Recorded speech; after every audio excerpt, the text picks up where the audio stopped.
Across the universe, there is a legendary place called Haons.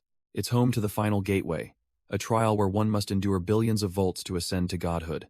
And after a long journey, one man has finally arrived to challenge this very trial. He is Ray, the strongest master of Hans, and he is certain that becoming a god is his destiny. With a defiant roar, he welcomes the storm, ready to prove his worth. But from the shadows, his own vice master, Anuth, watches with a dark and cunning expression. He realizes that while Ray is locked in this divine trance, he is completely defenseless. Seeing the perfect opportunity, Anuth abandons all loyalty and lunges forward for the kill. A blade pierces through Ray's body, the shock of the attack momentarily breaking his concentration.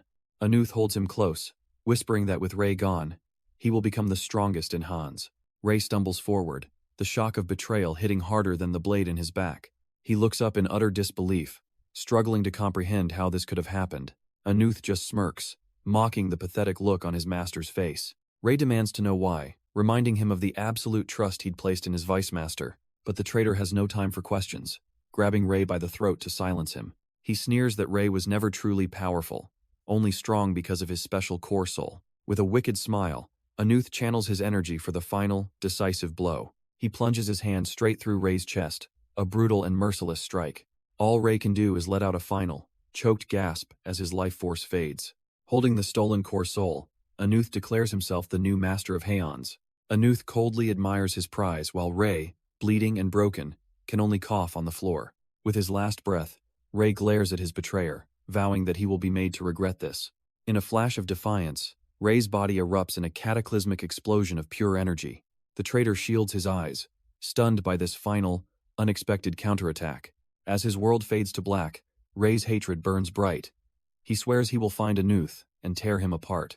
Then, consciousness returns, and he wakes up with a throbbing head in a bright, unfamiliar room. He finds himself sitting on a floor, completely lost and trying to understand where he is. A wave of shock hits him as he looks at his hands, realizing the impossible he's still alive. But his confusion is cut short by a group of bullies, mocking someone named Kang Tae-wook for being so weak. The leader grabs him by the collar, unaware he just provoked a soul who was once the master of a realm. The bully leader leans in, mocking his victim's weakness and offering to kill him. Other students watch from a distance, whispering that Kang Tae-wook deserved this for provoking him. But as the bully throws his punch, it's caught effortlessly, stopped dead in its tracks. The soul of Ray, now in Kang Tae-wook's body, looks up with an icy calm. He glares at the bully, wondering who this insignificant insect is to get in his face. With a sickening crack, he twists the boy's wrist, shattering the bones inside. The bully's arrogant smirk dissolves into a raw, pathetic scream of pain.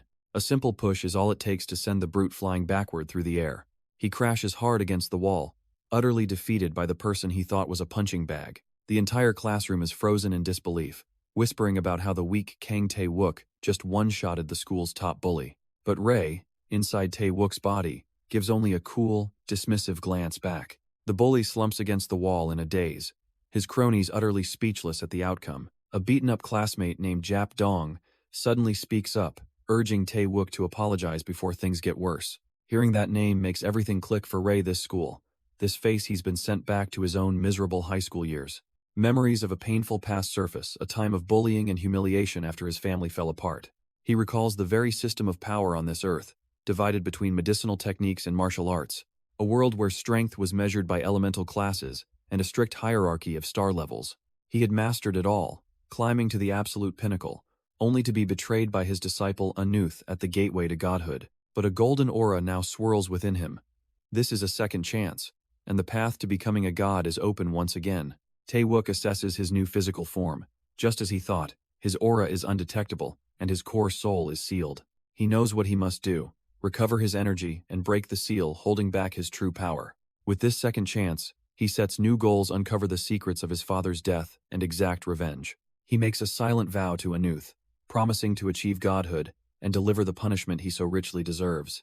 His attention then snaps back to the present, remembering the bully, Cho Hee-sung, who made his past life miserable. He turns to the other student, Jap Dong, offering a hand and telling him he doesn't need to take abuse from anyone. A confident smirk plays on his lips. This whole situation is shaping up to be a perfect warm-up. He slowly walks over to the bully still slumped on the floor. Cracking his knuckles, he looms over the boy, asking how long he plans on staying down. The bully is frozen in terror, thinking this guy has completely lost his mind. A cruel smirk spreads across Taewook's face as he taunts the boy, eager to see the skills of a bully.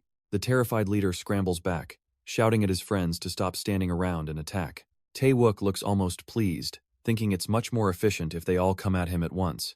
But his cronies are frozen, arguing amongst themselves about who should be the first to charge in. Their cowardice sends the leader into a rage, screaming that he told them to take this guy down. Finally, with a desperate yell, the henchmen grab chairs and leap into the fray. It's a pathetic attempt, as Taewook moves through them like a phantom, effortlessly dodging and striking.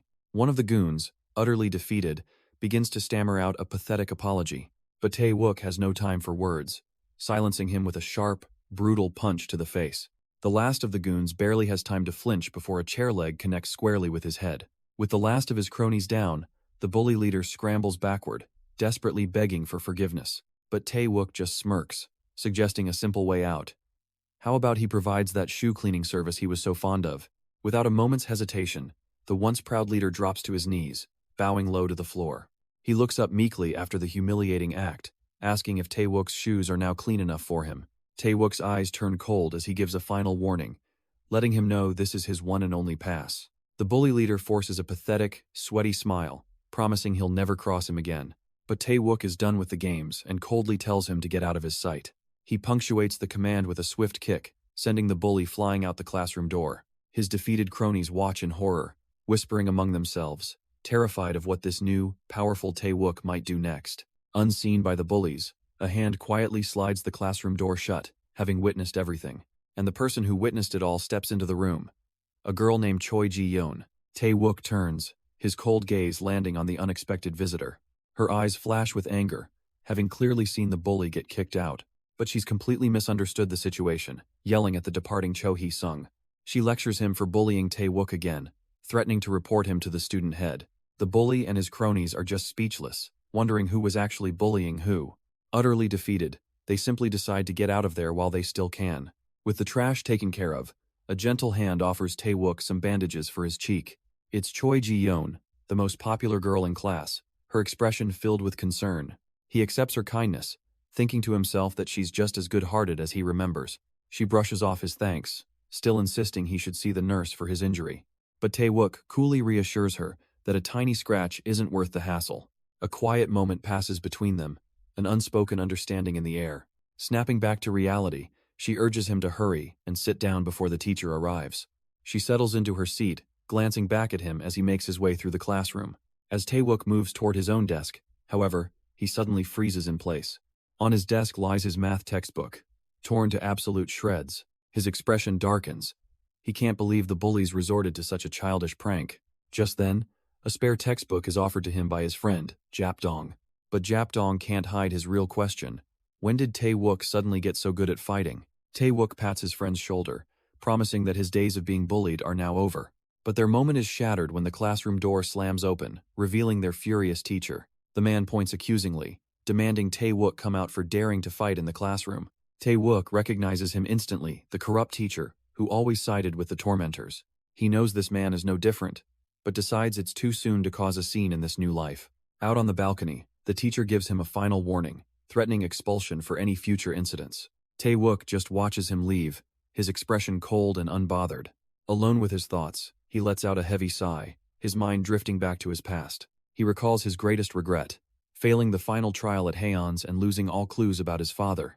A flood of memories returns his father's death, being hidden away, and the brutal path he walked to reach the top. He remembers the moment he became master, and found a trace of his father's energy, a clue he thought was lost forever. But before he could investigate, Anuth's betrayal ruined it all, and the failure still burns him to this day. This time, he is determined to succeed, and that means he needs power, and he needs it now. His thoughts are suddenly cut short as he spots a familiar-looking group of students down below. The one leading the pack is Ha Tae-young, a 4-star trainee from the medicinal arts department. A flicker of recognition crosses Taewook's face. He knows that name, and the powerful family it belongs to. A distant memory plays out, of his father arranging a marriage for him with Ha Yeon-jae. But after his father's passing, the Ha family showed their true colors, unilaterally canceling the engagement. He can still see Ha Tae-young's arrogant smirk, pushing the dissolution papers in his face. The most painful part was remembering his fiancée, who still cared for him, powerless to stop her family. To save face, the Ha family orchestrated a public shaming, forcing him to his knees before everyone. In the past, he was powerless, able to do nothing but struggle against their grip. Ha Taeyong sneered, mocking the very idea that a nobody could ever be worthy of his family. With a single command, his thugs descended upon Tae-wook, beating him into the pavement. It was a cruel lesson, designed to teach him his place and to be an example for all to see. On that day, he became nothing more than a laughingstock, a source of amusement for the entire school. But as the bitter memories fade, a powerful aura begins to rise from Tae-wook in the present. His eyes sharpen with cold fury. He is no longer the downtrodden boy they once knew. Down below, Ha Taeyong spots him and orders his crew to go rearrange Tae-wook's face for good. But a towering figure suddenly blocks their path, a calm voice asking just who plans on doing the rearranging. And that towering figure is none other than Tae-wook, deciding to save them the trouble of the search. Ha Taeyong just smirks, thinking the loser has finally lost his mind as he orders his thugs forward. A crowd begins to form, murmuring about the infamous Ha family and the school punching bag. At their leader's command, two of the goons lunge forward, ready to beat him into the ground. But the first punch is caught mid-air, stopped effortlessly by Tae-wook's waiting hand.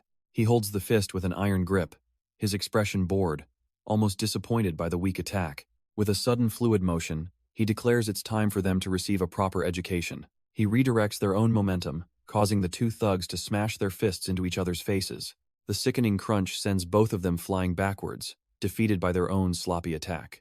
Up above, Ha Taeyong can only stare, his mind completely failing to process what he just witnessed. Hez completely stunned, unable to process how the school's punching bag got this strong in mere days. Tae-wook simply beckons him forward, mocking him for not knowing how to apply real pressure. Ha Taeyong seethes, asking if he's really declaring war against his entire family. But Tae-wook calmly reminds him that the Ha family started this by canceling the engagement, calling them fickle. The students gasp, the juicy gossip about a marriage arrangement finally clicking into place. Enraged, Ha Taeyong demands proof, but Tae-wook retorts that they're the ones without the courage to admit the truth. Ha Taeyong has heard enough, absolutely refusing to let this so-called nonsense continue. He gives the final order, screaming for his entire crew to just kill the bastard. They all rush in, only to be met by a whirlwind of precise, devastating strikes that sends them flying. In an instant, it's over, and Tae-wook stands alone amidst a field of defeated thugs. Ha Taeyong stares in disbelief, realizing this powerful fighter is not the weakling he remembered. Tae-wook coolly adjusts his tie, mocking him for not doing his homework before picking this fight. His pride shattered, Ha Taeyong lets out a furious roar and charges in to finish this himself. But Tae-wook is more than ready, lunging forward to meet him head-on. A fist wreathed in golden energy flies straight for Ha Taeyong's face. The blow connects with a blinding flash of light. Ha Taeyong is stunned, wondering how a normal high school kid could use a master-level technique. Before he can recover, Tae-wook flows into a vicious spinning kick aimed right at his head. A sharp elbow strike follows, sinking deep into his gut and making him gasp for air. The assault ends with one final, decisive kick, a display of absolute dominance. The kick lands squarely, sending Ha Taeyong's world into a spin. He crashes to the pavement, coughing and completely overwhelmed. His mind can't accept it. How could a 4-star fighter be so helpless against a normal punk? Tae-wook stands over him, a silent, imposing figure as Ha Taeyong's reality shatters. Just as he's processing the humiliation, Tae-wook yanks him up by his shirt. Enraged, Ha Taeyong grabs him back, demanding to know who he really is. Unfazed, Tae-wook simply presents his student ID, telling him to look carefully, and with a flick of the wrist, he effortlessly tosses the bully aside. Ha Taeyong slams hard against a tree, the impact echoing his utter defeat. Spitting blood, he can only scream in denial about his precious 4-star rating. Tae-wook holds up a document, declaring it's the engagement dissolution paper the Ha family forced on him. With a sharp tear, he rips the contract to shreds, letting the pieces flutter down onto Ha Taeyong. He leans in with a cold gaze, telling the bully to inform his family that HE is the one canceling this marriage. Sprawled on the ground, Ha Taeyong seethes, promising he won't let this humiliation stand. He violently shoves away one of his own lackeys, screaming at the useless fools to get away. The onlooking students can only stare in stunned silence, whispering about what they just witnessed. With the situation handled, Tae-wook turns his back on the scene and heads home. He walks through the door and stops, seeing his mother preparing a meal in the kitchen. A wave of profound emotion hits him. He truly never thought he'd see his mom again. She turns around with a gentle smile, welcoming him home and telling him to wash up for dinner. But her smile fades the moment she sees his scraped and bruised hand. She rushes over, grabbing his wrist with a worried look, asking if he got into another fight. His mother scolds him, reminding him that she told him to be patient and put up with his problems. Tae-wook gently touches her face, explaining that if he just holds back, they'll only be looked down on more. She looks away in anguish, worried about how she could face his father in heaven if anything happened to him. He sits her down, patiently telling her that he followed her advice for as long as he could. But neither the bullies nor the Ha family left him alone, and their harassment was only getting worse. Hearing this, his mother blames herself, believing it's her fault for being unable to protect him. Tae-wook firmly takes her hand, declaring he's no longer the same weak person he once was. But she just looks back with doubt, wondering how he can make such promises when their life is already so difficult. Tae-wook clenches his fist, declaring that as his father's son, a carefree life was never an option. He then cuts to the heart of it, asking if his father was killed on the route, which leaves his mother speechless. He insists he's an adult now and needs to know the truth so he can finally seek revenge in his father's stead. But she tearfully refuses, explaining his father's last wish was for Tae-wook to never walk that same dangerous path. Realizing he can't change her mind right now, he decides to simply agree with her to calm her fears. She softens, clarifying that it's not a lack of belief, but her fear of losing him, since they are all each other has. He smiles gently, promising to work so hard that she'll never have to worry about him again. A flicker of hope returns to her eyes as she tells him she believes him, gently taking his injured hand. He brightly brushes off the injury and asks if she could make him some of her stewed potatoes, saying it's been a while. His mother is completely baffled by the request, reminding him he just had some yesterday, but agrees to make more anyway. He laughs it off, saying he'll just eat the potatoes tomorrow, and his mother quietly agrees. They share a meal together, a rare moment of peace, and he urges her to sit and eat as well. Later that night, Tae-wook lies in bed, his mind already calculating the fallout from his actions. He knows Ha Tae-yong will be coming for revenge, and he decides it's time to get fully prepared. So, he sits on his bed and begins to meditate, focusing his mind and spirit. He reaches inward, trying to awaken the dormant power within this new, unfamiliar body. His eyes snap open, a flicker of his former self shining through in their crimson depths. He reflects on the day's events, realizing he barely survived, and this weak body won't last without serious conditioning. Under the cover of night, he slips out of the house and begins to run, pushing past his limits. He sprints through the mountain forests, determined to forge this vessel into something strong enough for the battles ahead. After a grueling night of running, Tae-wook finally stops to catch his breath, hoping his stamina has improved. He rests against a tree, taking a moment to center himself and assess the condition of his new body. A familiar, determined glint shines in his eyes, the old master within evaluating his progress. He feels a small sense of accomplishment. The basics are set, and real training can begin soon. With his morning conditioning complete, he picks himself up and prepares to head back. The long run back to civilization is just another step on his path to reclaiming his power. But back at school, he's immediately swarmed by Jap Dong, who desperately wants to become his disciple. Tae-wook dismisses him with a shove to the face, bluntly stating that he lacks any potential. Tears welling up, Jap Dong protests, asking how he could possibly know without even trying to teach him. Moved by his desperate plea, Tae-wook relents and assigns him his first training regimen, much to the boy's delight. And so the training begins, with Tae-wook looming over his new, very pathetic disciple. Almost immediately, Jap Dong faceplants into the dirt, crying that he gives up. Tae-wook looks down, utterly unimpressed, asking if he's really quitting before they've even started. He turns away, telling the boy that if he wants to get strong, he'll have to endure this and much more. As his new master walks off, Jap Dong realizes he's being left behind and desperately scrambles to follow. The grueling run continues, Tae-wook effortlessly leading the way while his student struggles far behind. He takes a moment to himself, wondering just how much stronger his own body has become after a week of this. With his own training in mind, he scans the forest, searching for a suitable place to begin. He pats a nearby tree, deciding it's earned a rest and won't be used for his workout. His eyes then land on a massive boulder, a much more fitting challenge for him. Focusing his energy, Tae-wook winds up for a devastating strike against the stone. With a flash of golden light, his fist connects, shattering the boulder's surface. He smirks, satisfied, realizing his training speed is even faster in this new life. From the sidelines, Jap Dong can only stare, his jaw on the floor in utter disbelief. As night falls, Tae-wook finds a quiet spot to begin the next phase of his regimen. He sits in meditation, his Han flaring to life as he cultivates his internal energy. Jap Dong watches the spectacle, unable to comprehend what he's seeing. Tae-wook analyzes his progress, noting his physical stats are low but his skills are far more advanced. Japdong rushes over, frantically asking if he found some kind of mountain treasure. Brushing off the ridiculous question, Tae-wook heads back down, leaving his student to chase after him. Later that evening, Tae-wook sits down for a meal with his mother, who reminds him to study as she prepares to leave for work. He looks at her, a new determination in his eyes, and asks her to quit her job as a housekeeper. She tells him his only focus should be on his studies, not money. But her voice softens with a hint of agreement. With a final word, she leaves for her night shift, closing the door behind her. Left alone, Tae-wook's expression hardens. He knows he can't let her continue to struggle like this.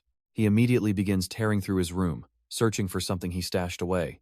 After a moment of frantic searching, a confident smirk appears as he pulls out an old, decorative box. He opens it to reveal its contents, a small bottle and some important-looking papers. He carefully takes out an envelope and a folded letter, his mind racing. This letter, he realizes, holds the key to changing their fortunes for good. Unfolding the pages reveals not just a letter, but diagrams of powerful martial arts techniques. He closes the book, a confident smirk spreading across his face. This will be more than enough. With this manual of secret arts, he finally has a clear path forward. A path to not only gain power, but to lure out the true culprit who murdered his father. Later, his mother peeks into his room, surprised to find him studying so diligently at his desk.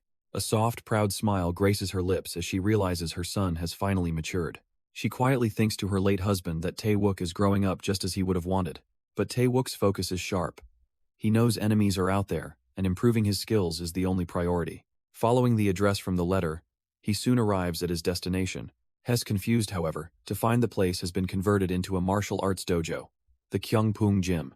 He steps inside the empty dojo, calling out to see if anyone is there. A man in a martial arts uniform emerges, ready to greet a new visitor. But his polite facade crumbles into shock as he recognizes the boy, demanding to know how he found this place. Tae-wook is just relieved, eagerly shaking his hand, glad that the man remembers him. The man's surprise melts into a warm smile as he marvels at how much Tae-wook has grown. Tae-wook happily reminds him of their old connection. He was close to his father. The dojo master's expression turns somber at the mention of Tae-wook's father. Getting straight to the point, Tae-wook reveals he's here to ask questions about the incident. The master seems hesitant, claiming he doesn't know much but invites him to sit for a drink. As the man turns away, Tae-wook realizes he's hiding something, sensing a deep reluctance to talk. Standing alone, Tae-wook realizes the dojo master has been going through his own struggles. But before he can process this, the door slams open violently. A group of thugs in matching uniforms storms in, aggressively calling for Instructor Bang. Their leader spots Tae-wook and dismissively tells the squirt to go get the instructor. Tae-wook's eyes narrow. He wonders why the master changed his name and who this punk thinks he is. The thug leader just scoffs at his attitude, mockingly asking if there are any other kids around. Suddenly, the dojo master rushes out, bowing and scraping, asking the thug leader why he's visiting. He nervously explains that enrollment is down, business is bad, and he just needs a little more time. The thug leader puts on a fake smile, pretending to understand that if the money isn't there, it can't be helped. Then, without a moment's hesitation, he gives the order. Tear this place apart. The dojo master begs for just one more week, desperately promising he'll get the money somehow. But the thug leader is done talking, brutally kicking the man's leg out from under him.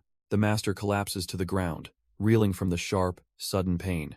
Tae-wook immediately moves to help him, but the terrified master pushes him away, telling him to leave.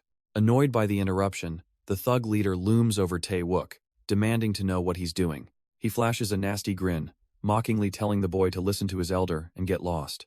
In the blink of an eye, Tae-wook responds not with words, but with a lightning-fast kick to the face. The thug finds himself choking, lifted off the ground by an iron grip he never saw coming. Watching from the floor, the dojo master is in utter shock that speed was impossible for a normal person. With a cold, shadowed gaze, Tae-wook calmly advises the man to stay limp, or his neck might just snap. Blood trickles from the thug leader's mouth as he desperately claws at the hand around his throat. But Tae-wook's eyes are ice. He reminds the man that they were the ones who started this mess. The dojo master panics, pleading with Tae-wook to stop, worried about the fallout from the Young Hwa Gym. Fallout? The very idea seems to amuse Tae-wook, a smirk playing on his lips.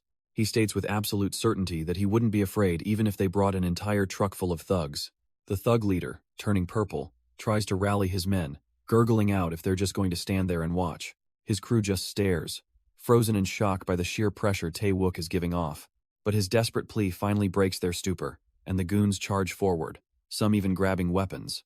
The dojo master sees the incoming rush and his heart sinks, realizing it's about to become a bloodbath. But in a flash, Tae-wook pulls him back to safety, completely unfazed by the mob descending upon him. Tae-wook doesn't even wait for them to reach him. He surges forward, a predator closing the distance. The first thug is launched into the air by a devastating kick before he can even react. Another goon swings a bat, only to have his own weapon smashed back into his face. He stands perfectly still as two more leap at him, weapons raised, a picture of absolute calm.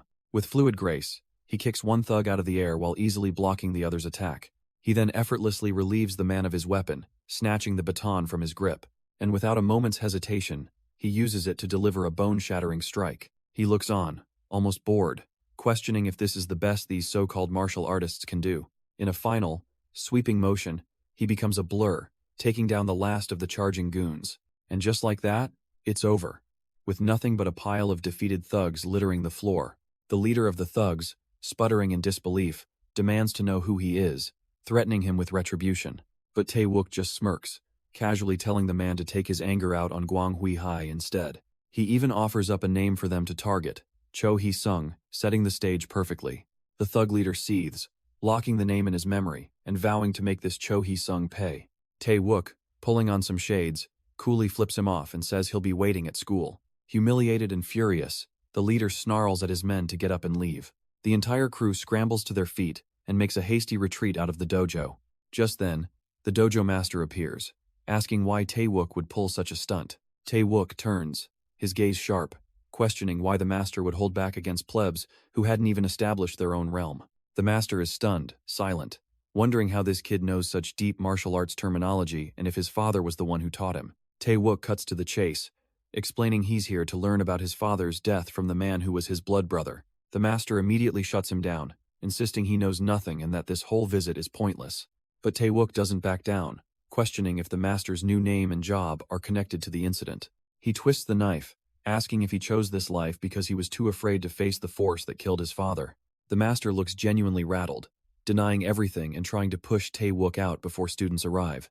A cool, calculated look passes over Tae-wook's face as he shifts his strategy. He offers the master an easy way out, suggesting they can just pretend this conversation never happened. Let the master continue living his life, pretending to know nothing at all. But Tae-wook declares his own resolve is unshakable. His anger over his father's murder will never fade. With that, he gives a deep, formal bow, leaving the master to stew in his own conflicted silence. As Tae-wook leaves, the master's resolve crumbles, and he tries to call out. But his words die in his throat as he watches the boys retreating back. Tae-wook walks away without a second glance, his message delivered. The master justifies his own fear, telling himself Tae-wook's father would want his son safe. With a heavy heart, he heads to a back room, his decision made. He kneels down and pulls open a drawer, revealing a hidden compartment. He pulls out a box, lamenting that even though he sought peace, his past won't let him be. Meanwhile, Tae-wook walks down the street, realizing the conspiracy is far bigger than he imagined. He knows that, at his current level, revenge is impossible even if he found the culprits now. But then, a sudden memory strikes him, a new name, a new lead, Old Man Kwok. The memory hits him hard, a flashback to his past life, struggling for air as he was held underwater. He recalls the bullies taunting him, a time when he was constantly tormented and his life was at risk. But just as things were about to get deadly, an old man appeared and saved him. The young thugs arrogantly told the old man to stay out of their business. Unimpressed, Old Man Kwok decided it was time to teach these kids some manners. A moment later, the bullies were left hanging upside down, utterly defeated. The old man then calmly approached the young, shivering Tae-wook to make sure he was okay. Taking pity on the boy, he offered to teach him self-defense, starting him on the path of martial arts. Tae-wook remembers, however, that the old master later failed to break through to a higher realm and lost his life. Back in the present, Tae-wook looks at his phone, determined to find a location connected to this powerful memory. Driven by the memory of his past, Tae-wook is determined to find his old master. He follows the familiar mountain path, knowing this is where he should be. And just as he'd hoped, a figure emerges from the trees, asking if he was lost. Tae-wook's face lights up, calling out to the man he knows as Master Kwok. He's genuinely overjoyed, feeling the immense relief of seeing his mentor alive again. The old master, however, is completely baffled, having no memory of this young man. So Tae-wook pivots, explaining he came as a favor for a mutual acquaintance. He was sent, he claims, by an old friend to assist with the upcoming challenge for the 1-2 Star Realm. Old Man Kwok's eyes narrow with suspicion. He can't recall any friend who would do such a thing. But Tae-wook's confidence is absolute, assuring him he can help, remembering he was there for the last attempt. Old Man Kwok isn't buying it, demanding to know if this is some kind of trick. Tae-wook swears he has no ulterior motives, even pointing out how easily the master could kill him. The master concedes the point, acknowledging his own strength before asking for the boy's name. But just as he asks, a sudden pain seizes him, and he stumbles in shock. Without missing a beat, Tae-wook catches him, gently helping the old master to the ground. He calmly asks to borrow the master's needles, a request that catches Kwok completely off guard. Not waiting for an answer, he reaches into Kwok's robes and pulls out a familiar case. He opens it to reveal a full set of acupuncture needles, much to the master's alarm. Sweating and in pain, Old Man Kwok demands to know what this strange boy is planning. Tae-wook holds up a needle, reminding him that this is a trial of medicine, and asks for his trust. Still in pain, Old Man Kwok voices his suspicion. He finds it too convenient that this boy appeared out of nowhere. Tae-wook warns that the master's energy is on the verge of bursting, adding that the truth of his identity would be hard to believe. With no time to waste, he announces he's starting the treatment, his focus absolute. Now shirtless and vulnerable, the old master eyes him warily, hoping he isn't just some quack. But Tae-wook's hand is steady as he brings the first needle to a precise point on Kwok's shoulder. A jolt of recognition hits the old master. There's something strangely familiar about the boy's technique. Stunned by the skill on display, Kwok has to ask just who taught him the medicinal arts. Tae-wook calmly poses a mind-bending question. Would he believe it if he said he learned from Kwok himself? The old master can only stare back, dismissing the notion as utterly impossible. Tae-wook simply tells him to focus on his energy, assuring him that he will handle any external threats. Internally, Kwok admits the boy's skill is a perfect copy of his own, and decides to put his faith in him. Tae-wook gives a knowing smile, telling him to begin as the lightning will soon gather. As the old master focuses, a faint aura begins to crackle around the acupuncture needles. Tae-wook stands guard, his confidence absolute. As long as he is here, nothing will go wrong. And just as promised, he looks to the sky as the atmosphere shifts, announcing its arrival. The heavens tear open, unleashing a torrent of raw, blue electrical energy. Bolts of lightning crash down, striking Kwok as the needles on his body glow with golden light. Tae-wook suddenly feels a phantom pain, gritting his teeth as a traumatic memory flashes through his mind. He realizes this ordeal is far more intense than what he remembers from his past life. And looking up, he sees the celestial storm is only just getting started. The storm subsides, leaving Old Man Kwok panting but successful. The trial endured. He thanks Tae-wook, explaining that with this breakthrough, his final ascension is just days away. A faint, knowing smile crosses Tae-wook's face. Everything is proceeding as he planned. While helping the elder walk, he gives him some crucial advice for the next stage. Kwok is taken aback when Tae-wook suggests he must now train in martial arts as well. He finds the idea preposterous, knowing the immense difficulty of mastering two paths. But Tae-wook insists, explaining that without a strong foundation, his progress will stall. Though skeptical of a one-star's wisdom, Kwok senses no malice and decides to trust him. He suddenly grabs Tae-wook's arm, and a pulse of golden energy flows between them. The unexpected surge of power leaves Tae-wook completely stunned, questioning the old man's actions. The old man explains this is simply repayment for the help he received. Tae-wook accepts gratefully, knowing he's once again indebted to the elder. Kwok then instructs him to circulate the energy he's been given. Following the command, Tae-wook focuses inward as a golden aura ignites around him. His eyes snap open, feeling the raw power coursing through his veins. To his astonishment, he realizes his realm has improved by 2 whole levels. He explains that since beginning dual training, his breakthroughs have become surprisingly frequent. Overcome with respect, he bows deeply, asking to become the old man's disciple. But Kwok gently refuses, stating he'll soon be crossing a boundary and has nothing left to teach. Tae-wook simply smiles, acknowledging that he has already learned so much from their time together.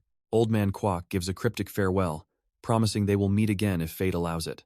Walking home alone, Tae-wook reflects on his unexpected progress and decides to hurry back. His thoughts are cut short by a terrified scream erupting from the nearby bushes. He instantly recognizes the voice as Choi Ji-yeon's, and his face hardens. A thug looms over her, sadistically enjoying her fear and telling her to keep screaming. Desperate, she offers them any amount of money if they will just let her go. But her attacker scoffs, grabbing her ankle and sneering that this was never about money. Tae-wook watches from the tree line, a cold fury building in his eyes. He finally steps forward, his voice like ice as he demands what these lowlifes are doing. With tears in her eyes, Ji-yeon looks up, a wave of relief washing over her as she sees him. The two thugs look up, their arrogance instantly replaced by confusion and fear. One of them, clearly not reading the room, tries to act tough and tells Tae-wook to get lost. He doesn't even finish his sentence before a vicious kick sends him flying through the air. His partner can only stare in shock as Tae-wook instantly closes the distance. Grabbing the remaining thug by the collar, Tae-wook coldly asks if he'd like to see his idea of fun. He doesn't wait for an answer, slamming the man down with contemptuous ease. A merciless barrage of fists follows, a brutal lesson in consequences. Reduced to a pathetic mess, the thugs are on the ground, begging him to stop. But the beating suddenly ends, and one of them looks up, confused as his shirt is torn from his body. Tae-wook holds the fabric, his chilling expression making it clear this is far from over. Using their own clothes to bind them, Tae-wook calmly calls the police to pick up the human garbage. With the thugs dealt with, he finally turns to Choi Ji-yeon, gently asking if she's all right. She's still shaken, but manages to thank him for saving her life. He notices her torn clothes, a grim reminder of what could have happened. Without hesitation, he offers his own hoodie, telling her to cover herself. She gratefully accepts his kindness, taking the offered jacket. After putting it on, she tries to stand but realizes her ankle is twisted and asks for help. Tae-wook immediately helps her up, letting her lean on him for support, but as she tries to put weight on her foot, it's clear she can't walk. She stumbles, crying out in pain and admitting she's too injured to move on her own. Seeing the state of her twisted ankle, Tae-wook immediately kneels to help. He warns her to brace herself, as this is definitely going to hurt. With a firm, decisive motion, he snaps the joint back into place. She lets out a sharp cry, the sudden pain catching her off guard. Once the initial shock passes, he calmly tells her to try walking on it. She's a bit nervous, but she agrees to give it a shot. Tentatively, she stands and takes a step, expecting a wave of pain, but instead, a look of pure disbelief washes over her face. She turns to him, amazed, declaring he must have magic hands because the pain is gone. He just smiles, glad she's okay, and suggests it's time for them to leave. She turns to him, her voice softer now, asking if he could see her back to the city. She's too afraid to go by herself. Without a moment's hesitation, Tae-wook gives a reassuring smile and agrees to escort her. The two of them begin their journey back, walking together through the quiet, moonlit woods. Soon enough, they leave the darkness of the forest behind, emerging onto a brightly lit city street. Ji-yeon takes in the familiar sights, a mix of relief and contemplation on her face. Spotting a favorite haunt, she suggests they grab some skewers, insisting it's her treat. But Tae-wook gently turns her down, thinking her family must be worried sick after everything that happened. She insists, explaining she not only wants to thank him but also has a favor to ask. Seeing she won't be deterred, he relents, and they find a quiet spot to sit down and talk. She then leans forward, her expression serious, and brings up the time he was being bullied by Cho Hee-sung. Tae-wook calmly confirms her suspicions about the incident. She remarks on the absurdity of the school's bully hierarchy, certain he's now beyond their reach. He then redirects the conversation, asking about the other favor she wanted to discuss. Ji-yeon's real request is simple: for him to keep the events of the day a secret. With his agreement, she smiles, trying to lighten the mood by focusing on their food. He gives a quiet word of thanks, though his expression remains guarded. They sit across from each other, eating their skewers in a somewhat tense silence. But Ji-yeon can't hold back her curiosity for long and decides to broach another subject. She finally asks the real question burning in her mind. Is the rumor about his engagement to the Ha family true? His lack of an immediate answer makes her quickly backtrack, telling him he doesn't need to say anything. Tae-wook finally answers, confirming that it's true they once promised to marry. His mind drifts back to a memory of their childhood, watching a young Yeon-jae drawing at her desk. She was sketching out their future, a simple, happy life where they would be married and even have a dog. He remembers smiling, completely agreeing with the plan to get married when they were older. But her optimism faded as she worried her frail body wouldn't even let her survive that long. The young Tae-wook, full of conviction, promised he would find a way to heal her, no matter what. Hearing this, her face lit up with renewed hope, and she told him she believed in him completely. And so they sealed it with a pinky promise. Once she was cured, their wedding would follow. Back in the present, Tae-wook's face hardens with a sad realization. She would never betray him, but she's powerless against her family, meaning their fate together ends here. Ji-yeon watches him, quietly observing that at least he seems to have built some good memories from it all. Tae-wook quietly agrees, a grim understanding settling on his face. The scene shifts to the grand, sunlit estate of the powerful Ha family. Inside, Ha Yeon-jae storms in, confronting her father for abruptly canceling her engagement. Ha Jung-ok fires back, asking if she's really defending some nobody over her own family. But she sees right through him, accusing him of using her marriage as a political tool. His fury erupts, and a sharp slap silences her mid-sentence. Though her cheek is red and tears well in her eyes, her gaze remains defiant. She declares she won't abandon Tae-wook and turns to leave, intending to tell him everything. As she walks out, her father's fist slams down onto the table in pure rage. The one name on his mind, spat with utter contempt, is Kang Tae-wook. Meanwhile, back at Gwanghui High, it's just another day on the athletic field. But trouble finds Tae-wook as Ha Tae-young and his cronies block his path. The blonde delinquent looks far too serious for a simple schoolyard encounter. Tae-wook, on the other hand, seems utterly bored by the entire spectacle. Nearby, Choi Ji-yeon and other students watch, wondering why he's picking another fight. Tae-wook thinks the last beatdown wasn't enough, as Ha Tae-young suggests a different kind of challenge. He gives the bully a chance to speak, asking what he has in mind. Ha Tae-young proposes a deal: beat him in any athletic event, and he'll be left alone for good. But Tae-wook scoffs, raising the stakes. If he wins, Ha Tae-young will kneel and bow every time they meet. Taken aback, the bully's face twists with rage as he counters with his own humiliating terms. With a cold smirk, Tae-wook accepts the challenge, telling the bully to get ready to dirty his knees. The crowd parts as the students head toward the field to settle this once and for all. Choi Ji-yeon rushes to his side, worriedly reminding him that Ha Tae-young is known for his athleticism. But one of Tae-wook's friends just laughs, telling her to just wait and see. Losing isn't in his nature. While his confidence is reassuring, she can't help but remain skeptical about the outcome. Meanwhile, their confrontation has drawn the attention of a new face. Lee Yun-jae, the top dog from another school. His associate confirms that Tae-wook is the one they've heard rumors about, a guy who's suddenly become good at fighting. The competition is decided. A race on the school track, with both crews lining up at the start. Ha Tae-young cracks his knuckles, smugly reminding Tae-wook that the 3K run is his specialty. But Tae-wook just scoffs at the warning, promising that the bully won't even complete a single lap. Ha Tae-young sneers, asking if Tae-wook is sure he won't regret his little boast. The sharp crack of the starter pistol echoes across the field, and the race is on. Immediately, Ha Tae-young and his entire crew burst forward, sprinting down the track. But Tae-wook just stands there, casually gesturing for them to go on ahead.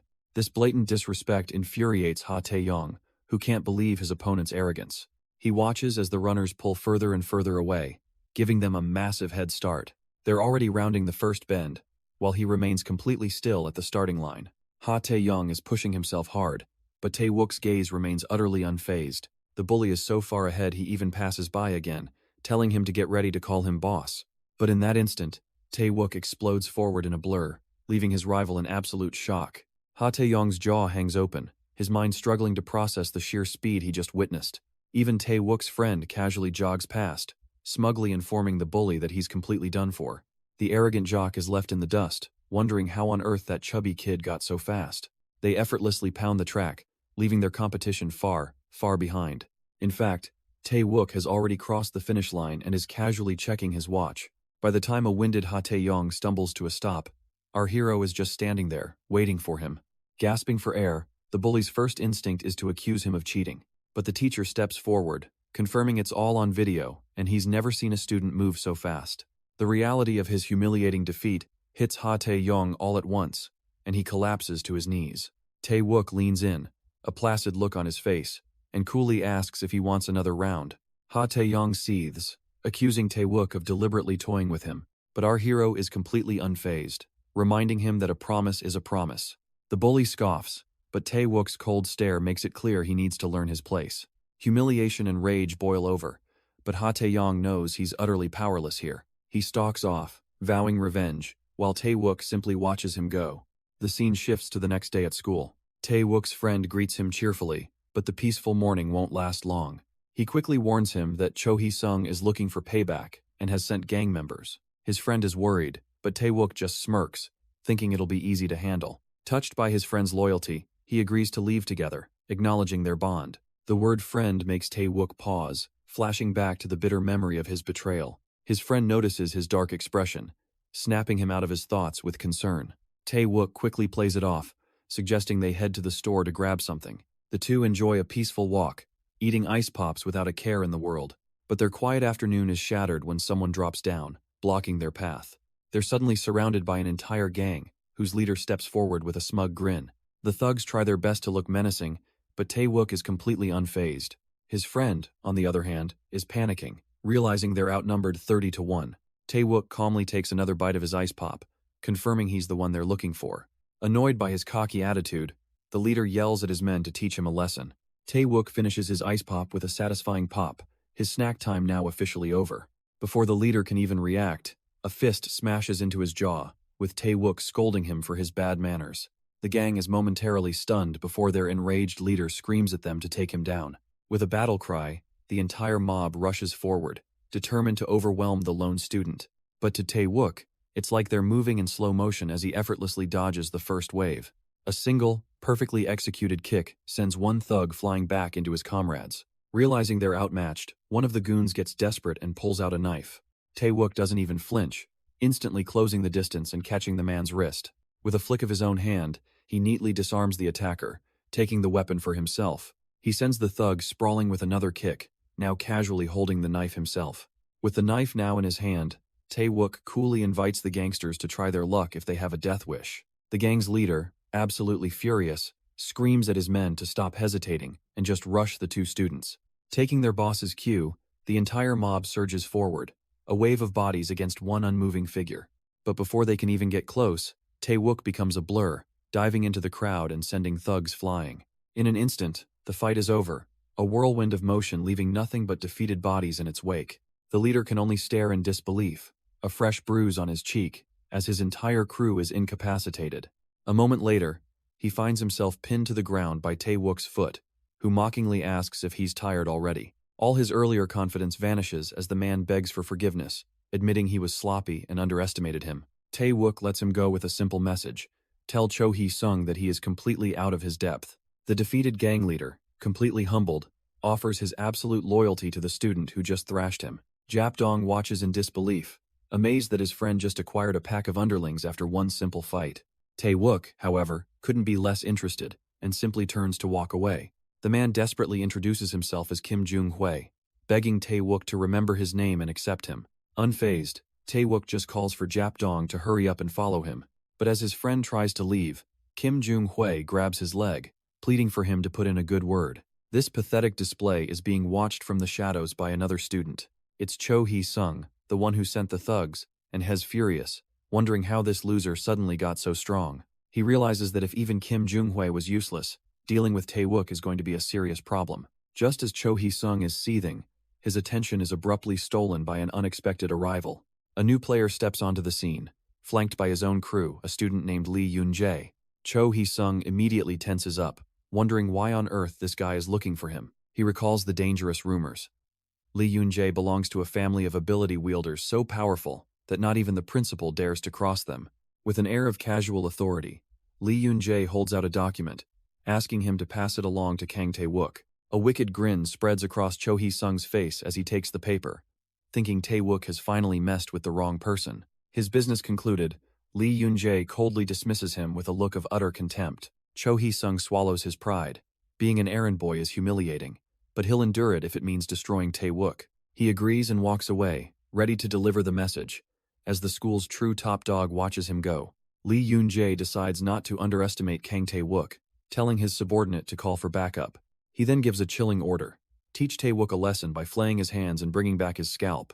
Meanwhile, back in the classroom, Cho Hee-sung marches up to the front, face flushed with anger. He stands there for a moment, gathering his resolve before facing his target. Tae-wook glances over, completely unfazed by the bully's sudden appearance. With a condescending smirk, he casually asks if Cho Hee-sung has finally come to bow before him. The remark sends a few nearby students, including Tae-wook's friend, into a fit of laughter. Humiliated, Cho Hee-sung whirls around, screaming at the other students to shut their mouths. He then shoves the paper at Tae-wook, passing on the message and smugly guessing he'll be forced to transfer soon. Tae-wook calmly advises him to get good insurance, as his mother's savings are about to be spent on his hospital bills. His eyes glow a menacing red, his patience wearing thin as he asks if the pathetic threats are finally over. Cho Hee-sung scoffs, telling him to save that tough act for when he's standing in front of Lee Yoon-jae. As the bully stomps away, Choi Ji-yeon approaches Tae-wook's desk with a look of concern. She picks up the note, wondering why Lee Yoon-jae is causing trouble, and offering to confront him herself. But Tae-wook quickly grabs her wrist, stopping her and questioning what she thinks she could possibly accomplish. She explains that Lee Yun-jae had confessed to her, and after being rejected, he's now blaming Tae-wook for it. He takes the paper from her hand, telling her this has nothing to do with her and that he'll handle it his own way. Left with no other choice, she reluctantly agrees, though the worry doesn't leave her face. As Choi Ji-yeon walks away, Tae-wook is left in a heavy silence. His friend immediately starts pestering him, asking just how close he and Ji-yeon are getting. Tae-wook brushes it off, but his friend quickly points out the real issue. Lee Yun-jae is calling him out. He knows there's no avoiding this. Ignoring the summons would only make things worse. With a look of resolve, he grabs his bag, deciding a direct confrontation is the only way forward. The scene shifts to a desolate industrial area, where Lee Yun-jae and his goons are waiting. The bully smirks, mockingly congratulating Tae-wook for having the guts to show up. Unimpressed, Tae-wook holds up the note and demands to know why he was summoned. Lee Yun-jae gets straight to the point. He's warning Tae-wook to stay away from Choi Ji-yeon, but Tae-wook just grins back, coolly remarking that his rival must really enjoy getting hurt. Lee Yun-jae's face twists with rage. He's done talking and screams for his lackeys to take Tae-wook out. At his command, two of his goons charge forward, their bodies beginning to glow with a menacing red aura. Tae-wook immediately senses their energy. These aren't just normal thugs. He realizes this will be a perfect test for his skills. The henchmen lunge forward together, their fists crackling with power as they throw their first coordinated strikes. But Tae-wook easily intercepts the punch, calmly assessing their skill level as a mere 2 stars, hardly a threat. He effortlessly parries the blow, his movements fluid and his expression completely unbothered. The second attacker tries to flank him, throwing a wild punch from the side. Tae-wook catches that fist too, his own brilliant blue energy flaring to life and completely neutralizing their attack. He stands between them, effortlessly holding back both attackers at once, making them look like amateurs. Watching this unfold, Lee Yun-jae's confidence shatters as he realizes the horrifying truth. This nobody is also a practitioner. With a sharp clap, Lee Yun-jae decides he's seen enough of this pathetic display. His henchmen turn back, completely confused as to why their boss is stopping them. He steps forward, dismissing his goons and declaring that he'll have to handle this himself. Sizing Tae-wook up, he arrogantly offers one last chance to beg for mercy before he gets crippled. Tae-wook simply smirks, thinking that the one who'll be begging for his life is standing right before him. Annoyed by the defiance, Lee Yun-jae decides to oblige, gathering golden energy in his fist. He bellows, lunging forward to unleash his signature attack. The supercharged punch flies directly at Tae-wook's chest, but Lee Yun-jae is left in disbelief, as his attack is easily evaded, wondering how a supposed weakling could be so fast. Tae-wook wastes no time, telling him there's been enough talking and it's time to fight. Tae-wook answers with a clean, powerful kick that smacks Lee Yun-jae right in the chest. The arrogant bully stumbles back into the arms of his henchmen, who are starting to look worried. But Lee Yun-jae shoves them off, his pride stinging, ordering them to stay back while he unleashes his anger. Tae-wook simply stands ready, completely unimpressed, and telling him to stop wasting his time with warm-ups. Pushed over the edge, Lee Yun-jae lets out a roar and charges forward, his fist glowing with intent. He throws another punch, but Tae-wook effortlessly deflects the blow with a lightning-fast kick. Screaming with rage, Lee Yun-jae pours even more energy into his fist, determined to break through. But it's no use. Tae-wook catches the supercharged punch with a single hand, stopping it dead. He looks down on the attack with pure contempt, mocking that his 5-star power is a complete joke. Lee Yun-jae's face twists in disbelief and fury, vowing to make him eat those words. He pours every last bit of his power into one final strike, and Tae-wook meets it head-on with his own fist. A blinding shockwave of energy erupts from the impact, sending a tremor through the alley. Lee Yun-jae's henchmen stare in utter shock, their minds failing to grasp how their boss was stopped. Even Lee Yun-jae is stunned, forced to admit that for a mere 3-star, Tae-wook's technique is dangerously powerful. Tae-wook, however, knows it was a close call. Without the energy he absorbed from the old man, he would have been obliterated. The force of his own attack sends Lee Yun-jae staggering backward, his men rushing in to support him. But his pride is too wounded, and he angrily shoves them aside, insisting through gritted teeth that he's fine. Tae-wook just looks on with disdain, casually asking if he's already exhausted from that little display. Wiping the blood from his mouth, Lee Yun-jae glares, promising he now knows Tae-wook's limits and will make him regret this. But Tae-wook just smirks, telling him to stop making empty threats and go home to hone his pathetic skills. Seething with rage and humiliation, Lee Yun-jae finally decides to cut his losses and retreat. With his crew in tow, he turns his back, leaving Tae-wook standing over the battlefield, blood dripping from his hand. But the moment his opponent is out of sight, Tae-wook's bravado evaporates, and he collapses to his knees from the strain. He admits to himself that it was a desperate bluff. If the fight had continued, he would have surely lost. Realizing his window of opportunity is closing, he knows he has to leave before Lee Yun-jae figures out his true condition. Just as he forces himself up to escape, a familiar voice calls his name, stopping him cold. It's Ha Yun-jae, rushing toward him with a look of genuine worry etched on her face. Tae-wook is stunned, completely blindsided by her sudden appearance and wondering why she's here of all places. She explains that she heard their engagement was off and got anxious, and has been searching for him ever since. He tries to play it cool, insisting he's fine, but his mangled, bloody arm makes his words sound completely hollow. She reveals she argued with her father about the engagement and stormed out of the house. Tae-wook is shocked by the news. Her worry then shifts to his shredded arm, and she insists on patching him up. Feeling a bit responsible for her running away, he finally relents and agrees. He sits down, letting her tend to the wound, blood dripping onto her skirt in the process. She observes that he must have been in a serious fight to get hurt this badly. He calmly explains that these are training wounds. He started on the path of a martial artist. Ha Yun-jae is completely floored by this, remembering that his father was strictly against it. Tae-wook's demeanor changes instantly, and he grabs her arm, asking what she knows. She then reveals a secret.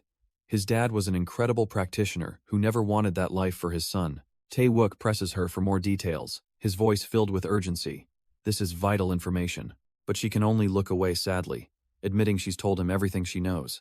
A wave of disappointment hits him as he realizes this lead is a dead end. Seeing his downcast expression, Ha Yun-jae feels a pang of sympathy. She offers a solution. She can try asking her father for him next time, but Tae-wook just scoffs, his eyes glowing. He doubts her family, who tried to ruin him, would ever tell him the truth. As he turns to leave, she quickly grabs his arm, stopping him in his tracks. She looks at him with genuine regret, insisting she will apologize on behalf of her family. Her sincerity breaks through his anger, and his expression softens, telling her it's not her place to apologize. Her entire demeanor brightens instantly, and she leans in with a hopeful smile, happy he's not pushing her away. Still holding his hand, Ha Yun-jae reminds him how worried his mother would be if he went home in this state. She offers him a place to rest at her nearby hotel, but he's concerned it'll cause problems for her. She dismisses his worry, adding that she has a favor to ask, a visit to someone named Mr. Gu. The name catches Tae-wook completely off guard, echoing in his mind. He immediately shuts the idea down, convinced he wouldn't be welcome there. She insists Mr. Gu used to play with them as kids, and though he doesn't seem to recall, Tae-wook reluctantly agrees. A triumphant and radiant smile spreads across her face, clearly delighted by his answer. A short while later, they're sitting in her spacious and quiet hotel room. She assures him this is a perfect place to devote himself to training without any interruptions. Wasting no time, Tae-wook sits and begins to cultivate his power, a golden aura flaring to life in his hands. As he cultivates, she watches him with adoration, promising to change her father's mind about him. The night passes in intense focus, and the clock on the nightstand ticks over to 5 a.m. Tae-wook finally opens his eyes, his meditation complete. He looks down to find Ha Yun-jae has fallen asleep on his lap while waiting. She had stayed by his side the entire time, eventually succumbing to exhaustion. He gazes at her for a moment, a rare, quiet beat in his chaotic new life. Deciding it's time, he gently lifts her head to move her. The small movement is enough to wake her, and she groggily asks if he's already finished. Standing now, he confirms his power has been fully restored, all thanks to her help. Immediately alert, she gets up, ready for the next step. It's time to find Mr. Gu, but as she gets to her feet, a sudden wave of dizziness hits her hard. Tae-wook immediately reaches out to steady her, his hand resting on her shoulder. His face is etched with concern as he asks if she's really okay. She forces a small smile, brushing it off as just a bit of lightheadedness. He's not convinced, though. He can tell something is wrong just by looking at her. Insisting it was just vertigo, she quickly changes the subject, urging him that they should go. After a brief moment of hesitation, he quietly agrees to her plan. And so, the two of them set off together, walking down the sunlit street. She asks about the bag he's carrying, and he admits he felt bad coming empty-handed last time. A warm, genuine smile spreads across her face, touched by his unexpected thoughtfulness. He gives a faint, knowing smile, as if he's figured something out. The scene suddenly shifts to a dojo, the sound of splintering wood echoing through the room. Inside, the dojo's master is on his knees, facing down a man who demands he hand something over. Spitting blood, the master glares back, vowing he'd rather die than surrender it. The assailant's patience runs out, and he unleashes a wave of deadly energy. But the master isn't finished yet. channeling his own power into a desperate counterattack. Their palms meet in a blinding flash as two opposing forces collide. For a split second, the attacker's eyes widen with genuine surprise. But it's not enough. The master is violently thrown backward by the sheer force. He crashes to the floor, coughing up blood, his body completely broken. The assailant looms over the defeated master, annoyed that his prize is still hidden. But his search is cut short by the sound of approaching footsteps outside the shattered door. It's Tae-wook and Ha-yeon-jae, who immediately suspects the worst, assuming the association's thugs returned. They rush inside, calling out for the master, their voices echoing in the trashed dojo. And there he is, sprawled motionless on the ground, a victim of a brutal, one-sided assault. The old master is barely breathing, his face battered and bleeding. A furious cry rips from Tae-wook's throat as he sees his mentor's condition. He bolts across the room, all thoughts vanishing except for reaching the fallen man. Tae-wook gently lifts the master's head, while a horrified Ha-yeon-jae pleads for him to wake up. Watching from the shadows, the attacker recognizes the girl and decides to vanish before his presence is revealed. The mysterious attacker slips away into the night, leaving a furious Tae-wook behind. He desperately tries to wake the master, his voice filled with a mix of rage and fear. Ha-yeon-jae quickly checks for a pulse, her expression growing more grim by the second. It's far too weak. They have to get him to the emergency room, right now. Standing by his hospital bed, Ha-yeon-jae confirms they made it just in time, avoiding the worst-case scenario. She's amazed he managed to seal his own blood vessels, a high-level skill that kept him from bleeding out. But that only raises a more chilling question. Who would be strong enough to do this, and why? She voices the suspicion they both share, wondering if this attack is connected to his father's death. Tae-wook remains silent, his gaze fixed on the master, the gears turning in his mind. He finally turns to Ha-yeon-jae, asking her to watch over the master for him. Ha-yeon-jae assures Tae-wook she'll be fine, telling him to go on ahead. She gives a warm, reassuring smile, letting him know it's no trouble at all. Before he leaves, though, Tae-wook voices his concern that the master needs to be moved somewhere safer. For the time being, Ha-yeon-jae keeps watch over the unconscious master in his hospital room.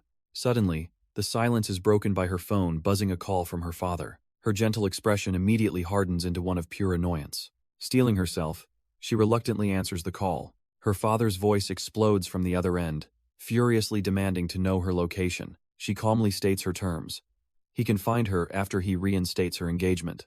He's enraged, unable to understand why she would rebel against him for that kid. Her father's patience shatters, and he threatens to make Tae-wook disappear forever. She can't believe her ears, retorting that he has finally crossed the line. Glancing over at the unconscious master, her resolve to protect them both hardens. She delivers her own ultimatum. If he harms Tae-wook, he will never see his daughter again. He roars that his leniency is over, demanding she return by tomorrow or face his wrath. The call ends, revealing her father isn't alone. He's flanked by his own men. Beside him stands his son, Ha Tae-yong, and Tae-yong's father, an assistant in the family. The patriarch calmly asks his son about delivering the engagement dissolution notice.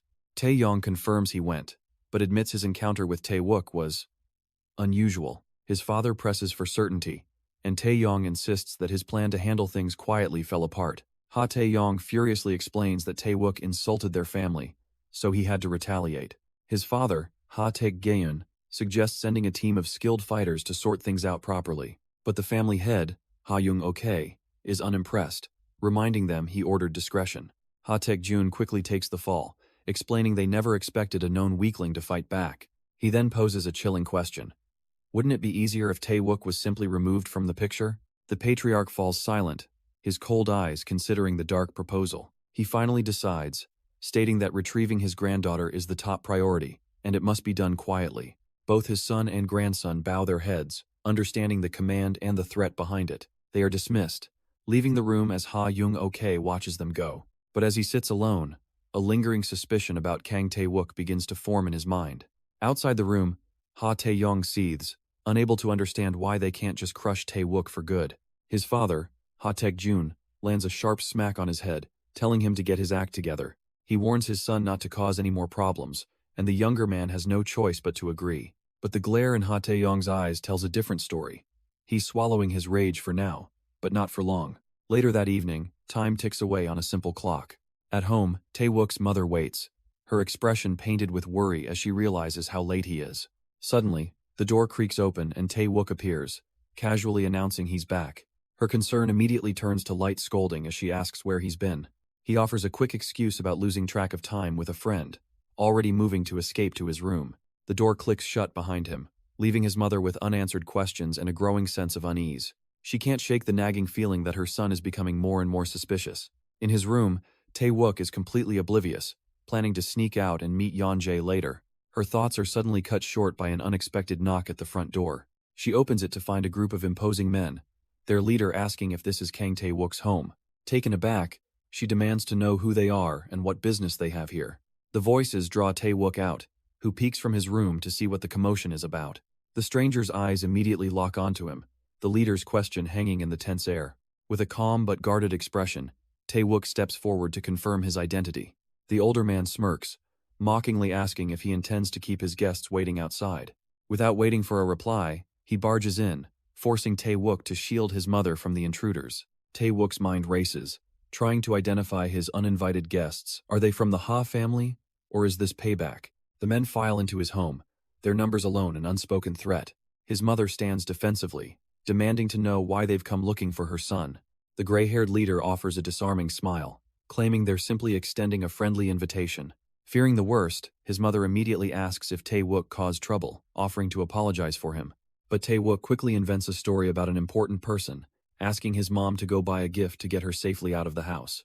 The leader plays along, reassuring her that their family head merely wishes to repay a kindness. He watches his mother head out the door, telling their guests to have a seat and wait. The moment the door clicks shut, sealing her away from danger, his facade drops instantly, and he coldly demands to know who they really are. The gray-haired man acknowledges his sharp wit, but insists the elder is waiting. Tae-wook shuts him down flat, stating that even if the family head came himself, his answer wouldn't change. The man's polite facade cracks, suggesting he come along while they're still being nice. With his patience gone, he threatens to break an arm or a leg to make him cooperate. But Tae-wook just smirks, eagerly accepting the invitation to throw down. Furious at his arrogance, the two henchmen lunge forward to teach him a lesson. But their attack stops dead as Tae-wook effortlessly catches both of their arms mid-swing. A surge of golden energy begins to crackle and flow from his hands. He channels his power, completely overwhelming the two thugs who can only watch in shock. And just like that, one of them is already face down on the floor, utterly defeated. The man plays his final card, questioning if Tae-wook is truly willing to antagonize the powerful Lee family. But Tae-wook is done with the threats, realizing this opponent is on a higher level and it's time to fight for real. With a chilling promise of future regret, the older man finally prepares to make his move. Tae-wook's gaze hardens, knowing he has to put everything on the line to end this duel quickly. The man lunges forward, his entire body crackling with arcs of violent, blue energy. Their fists collide in a massive shockwave, the sheer force of the blow sending Tae-wook sliding backward. He digs his heel into the ground, cracking the floor just to halt the incredible momentum. With a defiant roar, Tae-wook channels his own power, pushing back against the overwhelming assault. A flash of disbelief crosses the man's face as he realizes the tables are turning against him, and with a final, explosive burst of energy, he's sent flying, utterly defeated. The man collapses against the door, the force of the last blow leaving him completely stunned. He staggers, struggling just to stand as Tae-wook watches him, unimpressed. His mind races. The reports were right about the boy's rank, but dead wrong about his actual power. Tae-wook smirks, casually suggesting he should probably call his family for more reinforcements. The man realizes that even for a 3-star, those attacks were potent enough to nearly paralyze his body. He recalls his orders, just to test the boy's skills and the warning not to provoke the Lee family recklessly. Tae-wook also knows it's not smart to continue this fight here, not with his family just rooms away. As the man's backup arrives, Tae-wook coolly tells them all to scram, calling them a nuisance. Seeing no path to victory, the man gives a curt signal to his crew, deciding to cut their losses and retreat. The door clicks shut, leaving Tae-wook alone to contemplate the new, powerful enemies he's just made. Alone now, Tae-wook clutches his chest, admitting to himself that the fight was dangerously close. He was lucky. If his opponent had been a pure martial artist of the same level, he would have been in real trouble. As he reflects, a golden energy suddenly flares around him, feeling completely different than before. This close call is a harsh reminder that his training is still deficient. He needs more fighting experience to truly get stronger. His thoughts are interrupted by his mother, who saw the strange men leaving and demands to know if he's been training in secret. Caught off guard, Tae-wook can only admit that she's already figured it out before he could tell her himself. But her next question stops him cold, as she grabs his hand and asks when he activated his root. The term is foreign to him, A root is an innate gift for natural practitioners, allowing them to feel the world's aura. In his past life, he was an acquired practitioner, someone who had to build their path from nothing. His mother then reveals the shocking truth. Their family is composed of natural practitioners, and his late father was a genius among them. She tearfully admits that's why she was so angry. He possesses a root but hasn't even activated it yet. This new information clicks into place, and Tae-wook immediately asks if she knows who killed his father. His mother confesses she doesn't know for sure, but she mentions a Mr. Gu might have the answer. Just as he's processing this new lead, his phone starts ringing, pulling his attention away. The screen flashes with a name, Ha Yeon-jae. His mother immediately recognizes the name, asking if he's been in contact with her. Tae-wook quickly says he'll explain later, and she tells him to go ahead and take the call. He answers, only to be met with Yeon-jae's frantic voice screaming that they have a problem. Mr. Gu has disappeared. The news sends a jolt through him. The one person who might have answers is now gone. The scene shifts to a dark hospital building, hinting at where the old man was last seen. Racing to the hospital, Tae-wook and his mother spot Ha Yeon-jae calling out to them. His mother, her face full of concern, immediately asks how this could have happened. Despite the panic, Yeon-jae manages a polite greeting, addressing her as mother. Tae-wook's mom acknowledges the girl, remarking on how much she's grown since they last met. But he has no time for pleasantries, cutting straight to the point to find Mr. Gu. Inside the empty hospital room, Yeon-jae explains he vanished the moment she stepped away. Overcome with guilt, she begins to cry, but his mother quickly consoles her. He presses on, asking if anyone suspicious was spotted, but the nurses saw nothing. Tae-wook notes how clean the room is, but Yeon-jae insists Mr. Gu was too hurt to leave alone. As he thinks, a chilling premonition washes over him, sensing a dark presence connected to this event. He confirms what everyone is thinking. Mr. Gu was attacked. Tae-wook admits he's just as lost, as he was waiting for the man to wake up to get answers. His mother asks the question hanging in the air. Was someone trying to kill him? She then looks to her son, wondering if he has any leads on who it could be. A moment of hesitation passes, a heavy silence filling the room. He explains that Head recently questioned Mr. Gu about his father's death, and now this happens, it's no coincidence. His mother then reveals a crucial detail. She knew his father and Mr. Gu were investigating a certain organization. Tae-wook immediately asks if this organization is behind his father's death, but she says only Mr. Gu knows for sure. The mission becomes crystal clear. They have to find him, and fast. Just then, Yeon-jae, who had been silent, suddenly announces she has a way to locate him immediately. Intrigued, Tae-wook questions her, but Yeon-jae insists they head home first. The trio makes their way back to Tae-wook's apartment building under the quiet night sky. Yeon-jae takes in his humble surroundings, a little surprised this is where he lives. Once inside, his mother brings out a long, heavy case, placing it before them. She explains that this is the very sword his father wielded during his active days. The case opens to reveal a magnificent blade, perfectly preserved and gleaming with latent power. Tae-wook can feel it instantly. The weapon is beautiful, but its energy is no joke. He reaches down, his hand closing firmly around the ornate hilt. But as he tries to lift it, he finds that the sword refuses to budge. He pulls with all his strength, but the legendary weapon remains locked in place, unmoving. His mother explains his father sealed the sword for safety, prompting Tae-wook to ask the obvious question, how to undo it. To his disbelief, she sheepishly admits that she was never told how the seal actually works. He points out she carried it just fine, and she reasons the sword must have simply recognized her. Taking a hint, Tae-wook leans in, trying to coax the weapon into recognizing him as his father's kin. And in a flash of brilliant light, the legendary sword begins to hum with power, finally responding. Yeon-jae gasps in excitement, pointing out that the sword is reacting to him. Tae-wook's hand closes around the hilt again, this time feeling no resistance at all. With a powerful surge of energy, he pulls with everything he has. The sword finally lifts free, and he holds it high, feeling its immense weight.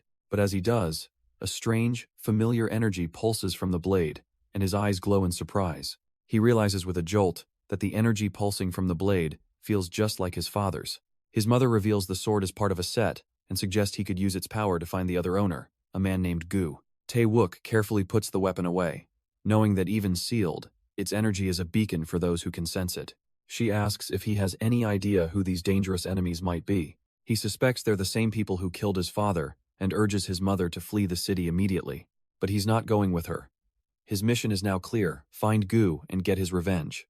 His mother looks crestfallen, apologizing for being unable to help him on his dangerous path. But Yeon-jae steps in, declaring that she will remain by his side to support him. To seal her promise, her hand finds his, intertwining their fingers in a silent vow. It's a firm, reassuring grip, a promise that he won't have to face this alone. Taewook's mother is overjoyed, feeling so fortunate that her son has a dear friend like Yeonjae. The sudden praise makes both of them blush, caught completely off guard. With a gentle but firm tone, his mother says it's getting late, and they need to rest. The air suddenly feels thick with an awkward, heart-pounding silence. A flustered Yeonjae decides it's time for her to leave for the night. But as she tries to pull away, Taewook's grip on her hand remains firm. He stops her, insisting she take his room while he sleeps in the living room. His mother immediately chimes in, wholeheartedly agreeing with the plan. So, with the matter settled, he leads her toward his bedroom door. She looks back at him, asking if they should go in, and he can only manage a shy, flustered okay. Inside the quiet bedroom, Yeonjae lies awake. She can't help but worry what her brother would do if he found out she slept here. But a blush creeps onto her face as she remembers she's supposed to be Taewook's fiancé. Overwhelmed with embarrassment, she buries her face in the blankets, trying to force herself to sleep. Just outside the door, Taewook is settled on the couch for the night. He rests with a calm, thoughtful expression, seemingly at peace with the situation. The scene suddenly shifts to a desolate, windy cliffside under the moon. A lone dojo stands perched on the rocks, a place of intense focus. A figure walks with determined steps across the training hall floor. A young martial artist in a white uniform stands before the statue of a revered master. He confirms to himself that he has found the right spot. Reaching out, he presses a specific point on the stone effigy. With a grunt of effort, he shoves the heavy statue aside. A section of the floor tile clicks and slides away, unveiling a secret passage leading into the darkness below. He reflects that this grim task never gets easier, a duty left to him by his master, Kang. With grim determination, he begins his descent. He emerges from the stairwell into a hidden chamber. The room is a vault, built to protect something of immense value, and there it lies, a single, magnificent sword resting on a pedestal. Clutching the case, he makes a solemn promise to his fallen friend to protect Taewook. His thoughts drift back 15 years, to the emergence of a mysterious group known as the Wolf Pack. They moved like shadows, plundering the secret texts and weapons of great families. Their methods were brutal and efficient, leaving a trail of blood in their wake. While their leader remained a mystery, each member executed their role flawlessly. Countless family heads were slaughtered, leaving their loved ones to grieve in despair. Unable to watch the tyranny continue, Kang and his partner began a secret investigation, but their quest for justice led directly into the Wolfpack's trap, costing Kang his life. With his last breath, Taewook's father begged his partner to abandon the fight. After Kang fell, the investigation died with him, and the Wolfpack's reign of terror went unopposed. With the investigation at a dead end, his father's partner felt completely trapped. But he clutched the case file, making a solemn vow to one day avenge his fallen friend. Back in the present, Taewook prepares for his own dangerous journey. He's sending his mother away, telling her a relative will be there to pick her up. He promises to hurry up and get stronger so he can return for her, but she worries for his safety above all. The white-haired girl beside him gives a confident smirk, promising she'll take good care of him. Trying to stay strong, his mother accepts the difficult farewell. She gives one last wave goodbye, leaving her son to face his new reality. With the emotional farewell over, his companion tells him it's time for them to go. Taewook and the girl depart, flanked by their own crew, ready for the next move. But their journey is cut short as two large figures suddenly block their path. In the blink of an eye, they find themselves completely surrounded by a hostile crew. Their leader, Ha Tae-yong, steps forward, demanding Ha Yun-jae return home with them. She fires back, angrily telling him that who she spends her time with is none of his business. He insists the president himself gave the order, but she adamantly refuses to go anywhere. Ha Tae-yong's gaze shifts to Taewook, mockingly asking if He's the reason she's hesitating. That's it. Taewook steps forward, shielding her and telling the thug she already gave her answer. Ha Tae-yong tries to brush him off, claiming this is a family matter and he should stay out of it. Taewook just smirks, casually reminding him of their last fight and offering to target the same weak spot. The bully's tough facade crumbles instantly, and he stammers for Taewook to leave while he's still playing nice. Ha Tae-yong scoffs, dismissing Taewook as a mere guard dog meddling in the Ha family's affairs. The bully's face contorts in absolute fury at the disrespect he's being shown. Taewook, however, remains completely unfazed, a cold and confident smirk on his face. He reaches over, taking Ha Yun-jae's hand in a clear sign of protection. Then, he snaps out a kick, telling the bully that dogs should know not to block people's paths. The blow connects perfectly, sending Ha Tae-yong flying back in a state of shock. Scrambling on the ground, he points a trembling finger, warning Taewook to be prepared for their next meeting. Taewook gives him a final glance, coolly accepting the pathetic threat and saying he'll be waiting. Without another word, he turns his back and begins to walk away with Ha Yeonjae. Seething with humiliation, Ha Taeyong barks orders at his crew, his authority utterly shattered. Ha Taeyong's face contorts with rage, screaming that Tae-wook is now a dead man. Sometime later, Tae-wook and Ha Yeonjae are sitting together in a quiet cafe. She looks at him with genuine concern, warning that Ha Taeyong isn't normal and will surely seek revenge. But Tae-wook just sips his drink, completely unbothered. He's more than used to death threats by now. He changes the subject, asking if her father won't be furious that she's been out for so long. She misinterprets his concern, wondering if he's trying to chase her away. But her expression softens into pure relief when he clarifies he's just worried for her. Seeing she doesn't want to go back, Tae-wook calmly offers for her to stay at his place. A faint blush spreads across her cheeks as she quietly agrees to his kind offer. The two share an adorably shy moment, a new level of closeness blooming between them. But their quiet moment doesn't go unnoticed. A furious Ha Taeyong watches from the shadows. He scoffs, promising himself they can laugh now, but he'll make them pay for this soon enough. Later, back at Tae-wook's place, the mood shifts as he presents the family sword. He recalls feeling his father's energy inside it, his own eyes glowing as he tries to connect with the blade. Yeonjae looks on, curious, and asks if she can take a look herself. She gently takes the sword from him, warning him to be careful with the sharp edge. The moment her fingers brush against the steel, it erupts in a blinding flash of power. A confident smile spreads across her face as she feels the sword accepting her as its owner. Tae-wook is completely stunned. He recalls that his own mother couldn't make it react at all. But Yeonjae seems just as confused, remembering her father told her she had no talent for training. Seeing his confusion, Yeonjae decides to investigate, telling him to hold out his hand. She gently takes his wrist, preparing to check his energy flow directly. Tae-wook closes his eyes, focusing as he lets her begin the probe. But his eyes snap open in an instant, glowing with a brilliant light as he feels her power instead. His mind is suddenly plunged into a vast, empty landscape of snow and ice. He understands now. A normal person's energy center is empty, but hers is a towering glacier. The sheer scale of this immense, frozen power is unlike anything he's ever encountered. Back in reality, she asks him what he saw, wondering if he's hiding something from her. But then she reveals a secret of her own, a lifelong disease of cold energy flowing through her. It all clicks for Tae-wook, her white hair, her fear of water, and she confirms it's all connected. Tae-wook, with unwavering confidence, declares he will most definitely cure her. She's taken aback by his certainty, but offers a grateful, hopeful thanks. Later, Tae-wook sits alone, beginning a deep meditation to find the answers he needs. He reaches out with his mind, calling to his late father to please show him the way. His eyes snap open, blazing with a crimson light as he breaks through to another plane. He finds himself standing in a strange, misty void, completely disoriented. Suddenly, a towering figure emerges from the fog as a calm voice calls his name. The man greets him with a familiar, knowing smile, saying it has been a while. All of Tae-wook's composure shatters as he recognizes the impossible sight before him.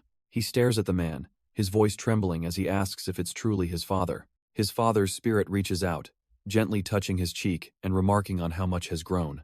But as Tae-wook tries to grasp his hand, his own passes straight through the spectral form. Confusion turns to panic as he desperately asks why he can't feel him. The spirit explains that he is only a fragment, a memory fused with the sword that Tae-wook now carries. With renewed purpose, Tae-wook declares that he will find the ones who killed him and get his revenge. His father's expression grows serious, warning that the enemy is not so easily found. He advises his son to stop searching. The enemy will reveal themselves when he is strong enough to unseal the sword. When asked about his sealed route, his father explains that he and a man named Mr. Gu sealed it, and that same man can undo it. Tae-wook clenches his fist, absorbing the heavy weight of his father's final instructions. With a warm, final smile, the spirit tells him it's time to go, his form beginning to fade into the mist. The spirit offers one last piece of hope, promising they can reunite if he trains hard. Tae-wook cries out, desperately asking if it's truly possible to meet him again. His father's voice echoes through the empty space, urging his son to carry that hope and train. With a final, silent cry, Tae-wook's eyes snap open, the vision shattering. He's back in the real world, where a concerned Ha Yeonjae is trying to get his attention. A relieved smile breaks across his face as he tells her he just saw his father, and it felt real. Holding the sword, he explains the promise. If he pours his effort into training, they can meet again. Ha Yeonjae is overjoyed, telling him that if anyone could achieve such a feat, it would be him. His focus shifts to the mission ahead, declaring they must find Mr. Gu immediately, even with no leads. She offers to join the search, but he tells her to go to school. This path is far too dangerous for her. She calls him out for trying to push her away, but he explains it's because he can't protect her. But she refuses to back down, her eyes burning with resolve as she declares she's not afraid. His decision, however, seems final as the scene cuts back to the school. Inside a classroom, heads turn and whispers start to spread like wildfire. In walks Tae-wook, strolling in with a calm confidence that no one has ever seen from him before. The students are in disbelief, buzzing about his fight with Yoon-jae and how he looks completely fine. His friend rushes over, asking if he really laid out the senior bully, but Tae-wook just smirks, saying they just traded punches. The friend is ecstatic, certain that no one will ever dare to bother him again, but Tae-wook remains coy. Watching from a distance, Choi Ji-yeon is filled with worry, wondering if she's the reason for all this conflict. But for now, Tae-wook and his friend walk the halls, his reputation now completely transformed. His friend offers to treat him to some food, but Tae-wook politely declines, saying he has plans. The friend eyes him suspiciously, noting that Tae-wook has been grinning to himself all day. Waving goodbye, Tae-wook just laughs off the suspicion and promises to see him tomorrow. As he watches his friend walk away, the gears in his head keep turning. He's convinced something is up, sensing a certain lovey-dovey cuteness in Tae-wook's mood. Meanwhile, Tae-wook walks alone, his relaxed demeanor suddenly shifting. He stops dead in his tracks, his senses flaring as he detects an unseen presence.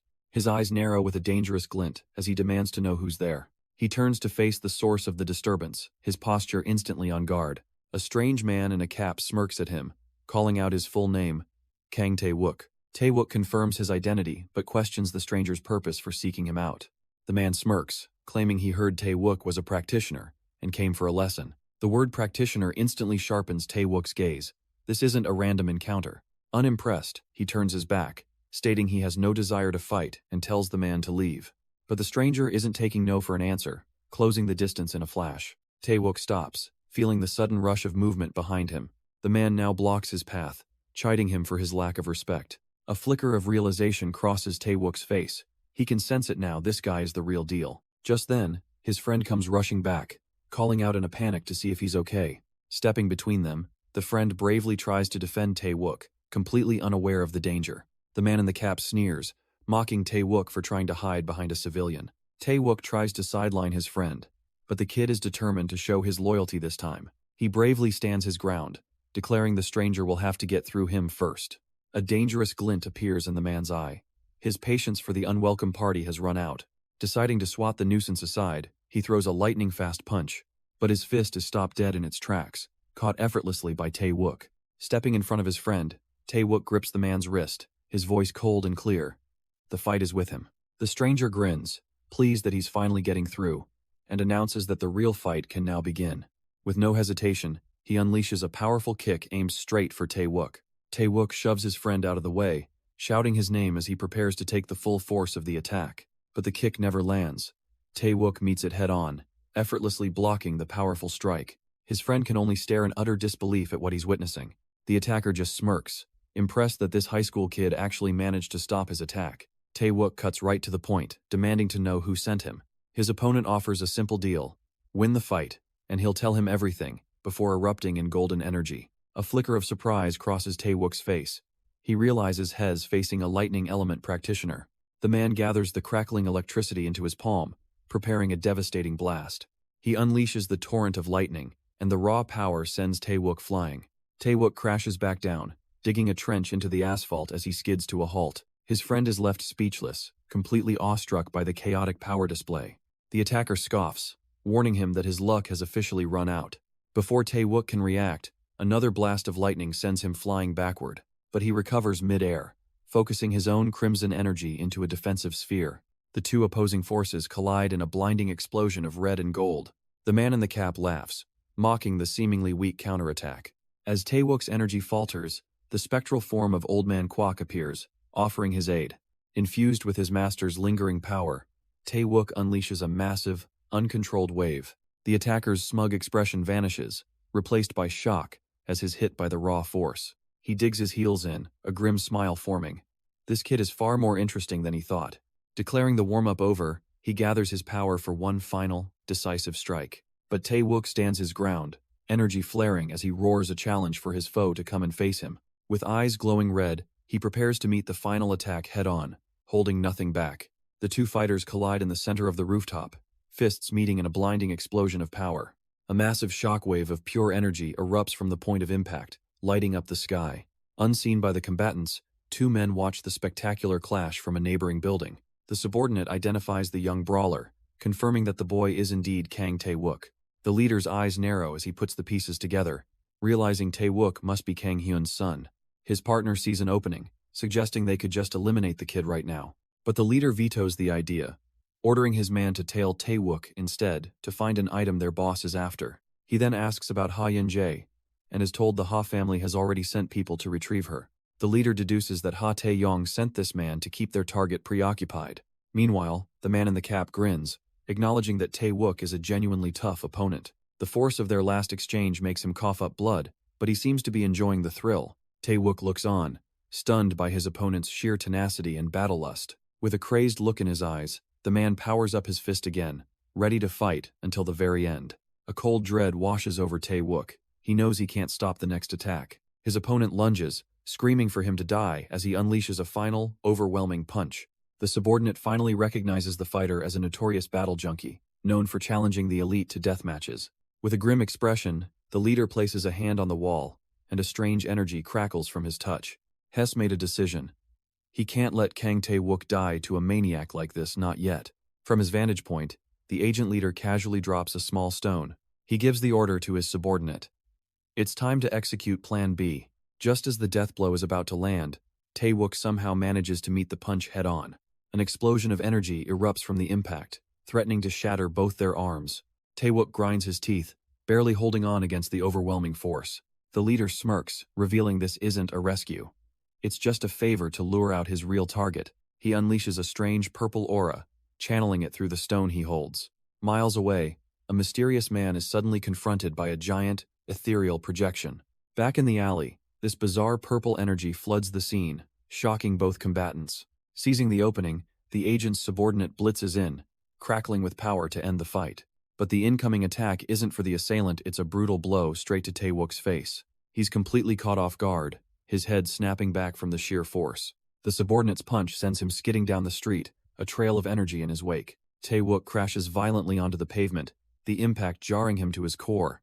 Even his original opponent is stunned, spitting blood and cursing the coward who interrupted his fight. But Tae-wook, slowly recovering, realizes the strange attack felt intentional, like it came from a nearby rooftop. He heads up to investigate, demanding his mysterious savior show themselves and explain their actions. Peering around a corner, he finds the area completely deserted, yet his senses are screaming. Then he sees a chilling message left behind on the concrete wall for him to find. His blood runs cold. The message warns him that Ha Yun-jae is in grave danger. Meanwhile, back at Kang Tae-wook's apartment, there's a knock at the door. Ha Yun-jae opens it, wondering who could possibly be visiting. Her face instantly hardens as she sees her brother, Ha Tae-yong, standing on her doorstep. She tries to shut the door on him, coldly stating she has no intention of returning home. But his crew blocks her path, and he informs her that his orders are to bring her back by any means necessary. She finds his threat absolutely absurd, refusing to believe a word he says. He mocks her defiance, guessing she's just stalling for time until Tae-wook shows up to save her. A flicker of fear crosses her face as she demands to know what they've done to him. With a cruel smirk, Ha Tae-yong reveals they sent a beast after Tae-wook, and he's likely already dead. Gripping her phone, she glares at him, warning him of the consequences if anything has happened to Tae-wook.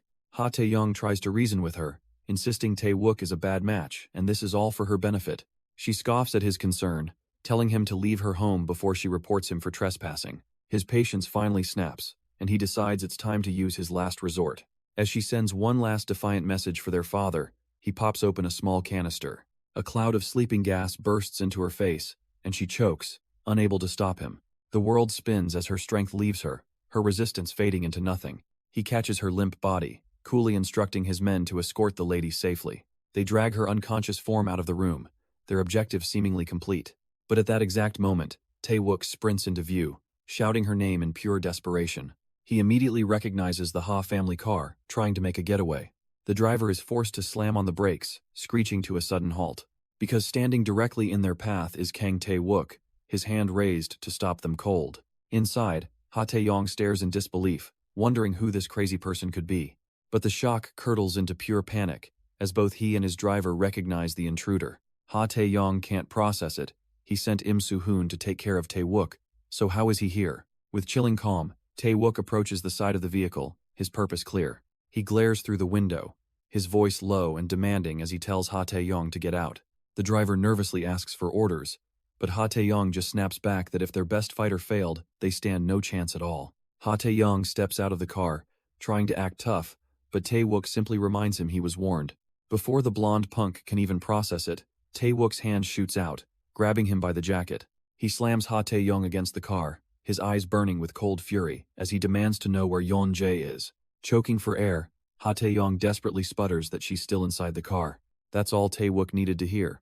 He casually tosses the thug aside like trash. His entire focus now shifts to the back of the vehicle, his expression hardening. There he finds Yeon-jae, seemingly unconscious in the back seat. A flicker of regret crosses his face as he quietly apologizes for being late. He gently scoops her into his arms, making a solemn vow that this will never happen again. Ha Tae-yong forces himself to calm down, realizing that fighting now would be foolish. Holding Yeon-jae, Tae-wook gives him one last, ice-cold warning to never approach her again. The defeated punk can only sweat and grit his teeth, the threat hanging heavy in the air. He's left completely powerless, watching as Tae-wook simply turns his back and walks off. As soon as they're gone, Ha Tae-yong's composure shatters, seething with pure humiliation. Later, in a safe place, Yeon-jae finally rests, her expression peaceful. But she suddenly wakes up in a panic, jolting upright from a lingering nightmare. Tae-wook is already there, gently letting her know she's awake now and can relax. Overcome with relief, she collapses into his arms, confessing how utterly terrified she was. A little flustered by the intense hug, Tae-wook awkwardly asks if he can at least put his cup down. But Yeon-jae's concern quickly shifts to him, asking if he's all right after hearing a thug was sent after him. He explains that a mysterious person not only intervened but also warned him that she was in immediate danger. This leaves Yeon-jae completely baffled, wondering who this unknown savior could possibly be. Tae-wook admits he doesn't know, but he's felt like someone's been watching him for a while now. She assumes this person must be an ally, but he suspects there's a far more complicated game being played. Meanwhile, word of Tae-wook's dominance has spread like wildfire through the school cafeteria. Students are loudly gossiping about how Lee Yoon-jae begged for his life, not realizing he's within earshot. And right on cue, Lee Yoon-jae seethes in the corner, his eyes burning with pure hatred for Kang Tae-wook. Outside on the school grounds, the story continues to spread. Students are openly talking about how the Lee family's elites got served by Kang Tae-wook. They mock the famous martial arts family, calling their defeat a huge embarrassment. But their loud mouths have attracted some unwanted attention. As Lee Yoon-jae rises to his feet, his flunkies freeze, realizing their leader heard every single word. He grabs one by the collar, demanding to know who's spreading such false rumors. The terrified student stammers that the story came directly from Tae-wook himself. And that wasn't all. Tae-wook promised to put them through hell if they ever showed their faces again. Hearing the full, humiliating threat secondhand, Lee Yoon-jae's face darkens with pure rage. He shoves the kid aside, seething, his pride now completely in tatters. And just like that, the two agents who started the fire walk away. The leader smirks, pleased with the results of their little operation. He confirms with his subordinate that it's time to report their mission as a success. Meanwhile, the scene shifts to Lee Yoon-jae's very impressive family home. Inside, he's getting chewed out by his father for not bringing this matter to him sooner. But Lee Yoon-jae insists this is bigger than him. The rumors are damaging their family's reputation right before a major competition. His father listens, his expression growing serious as he rolls 2 walnuts in his hand. A decision is made as he reaches into his suit jacket. He pulls out a card and hands it to his right-hand man with a simple order. Take this to Kang Tae-wook. A smug grin spreads across Lee Yoon-jae's face, fully confident his father will now handle everything. Back at his place, Kang Tae-wook practices with the sword he acquired. He focuses, recalling the stances from the martial arts manual he's been studying. Channeling his energy, the gem on the blade glows, as his eyes flare with a crimson light. With absolute concentration, he brings the blade around in a perfect arc. A single swing unleashes a devastating wave of power, tearing the room apart. Ha Yeon-jae watches from the side, completely starstruck by the display. Tae-wook can't help but smile, realizing the sword feels even better than he imagined. She insists he's just a natural, making him blush under the constant praise. But their conversation is cut short by the sound of a door being kicked open. Both of them whip around in shock, wondering who just barged in. A group of men in sharp suits bursts in, their leader smugly calling out Tae-wook's name. Tae-wook isn't impressed, asking why they've come back after he already made his point clear. The man introduces himself as Lee Chulbong, secretary for the Lee family, chiding Tae-wook for his rudeness. He then presents an official invitation to a martial arts competition from the head of his family, but Tae-wook scoffs at the offer, refusing to be played by their little games. The secretary's polite facade cracks, insulted by the boy's complete lack of etiquette. Losing his patience, he orders his men to move in and teach the kid a lesson. Tae-wook remains perfectly still, a cold, blue aura beginning to emanate from him. In a single, fluid motion, he unleashes a wave of energy that sweeps through the charging goons. One of them stumbles back in shock. The goons start screaming as Tae-wook twists and breaks their attacks with contemptuous ease. He sends one flying with a kick, barely a blur of motion as he dismantles the group. Another goon, enraged by the beatdown, charges forward to try his luck. But Tae-wook simply parries their clumsy strikes with the flat of his blade. Just then, a bald goon tries a cheap shot from behind, and Ha-yoon-jae screams out a warning. Tae-wook scoffs at the pathetic attempt, already spinning to deliver a brutal kick to their faces. The goon staggers but isn't down yet, preparing for another lunge at Tae-wook's back. But before he can move, Ha-yoon-jae intercepts, landing a powerful strike to protect him. She checks if He's okay, leaving Tae-wook a little surprised. He admits she's pretty strong herself. His patience now gone, he declares they've brought this on themselves, and He's about to end it. With a final, blinding flash of movement, Tae-wook cuts through the last of them. Secretary Lee can only flinch as the blade whips past his face, a hair's breadth from ending him. He stumbles back in shock, looking at the bodies of his men littering the floor. Tae-wook stands over them, casually asking if this trash is all the Lee family has to offer. The secretary is floored. He'd brought 3 star practitioners, yet this kid cut them down like nothing. A smirk plays on Tae-wook's lips as he asks if it's finally the old man's turn.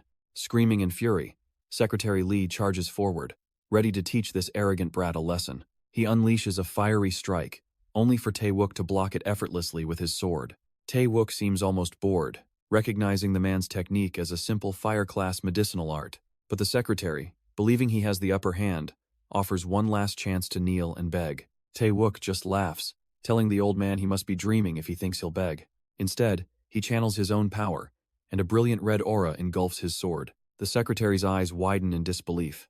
This kid is a fire-class martial artist too? In a flash, Tae-wook is already on him, the razor's edge of his blade pressed to the man's chest. The secretary winces, feeling the cold steel right through his suit. Tae-wook coldly informs him that he doesn't bother with petty distinctions like medicinal or martial arts. But the secretary, refusing to accept this reality, grabs Tae-wook's collar in a rage. He screams that the boy rejected his mercy, channeling his own fire energy for one last attack.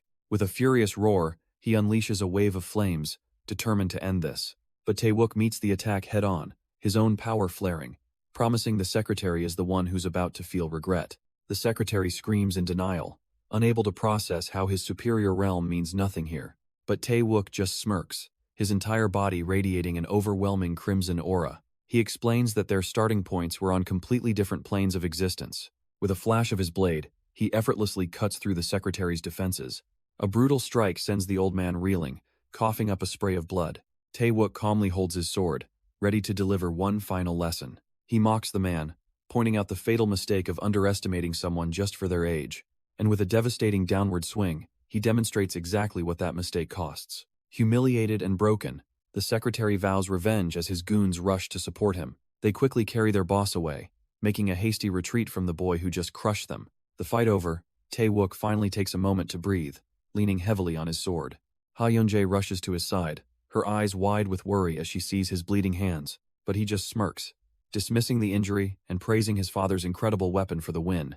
As if in response, the blood-soaked blade seems to hum with a faint, otherworldly energy. He chuckles, amused that the sword seemingly understood and accepted his compliment.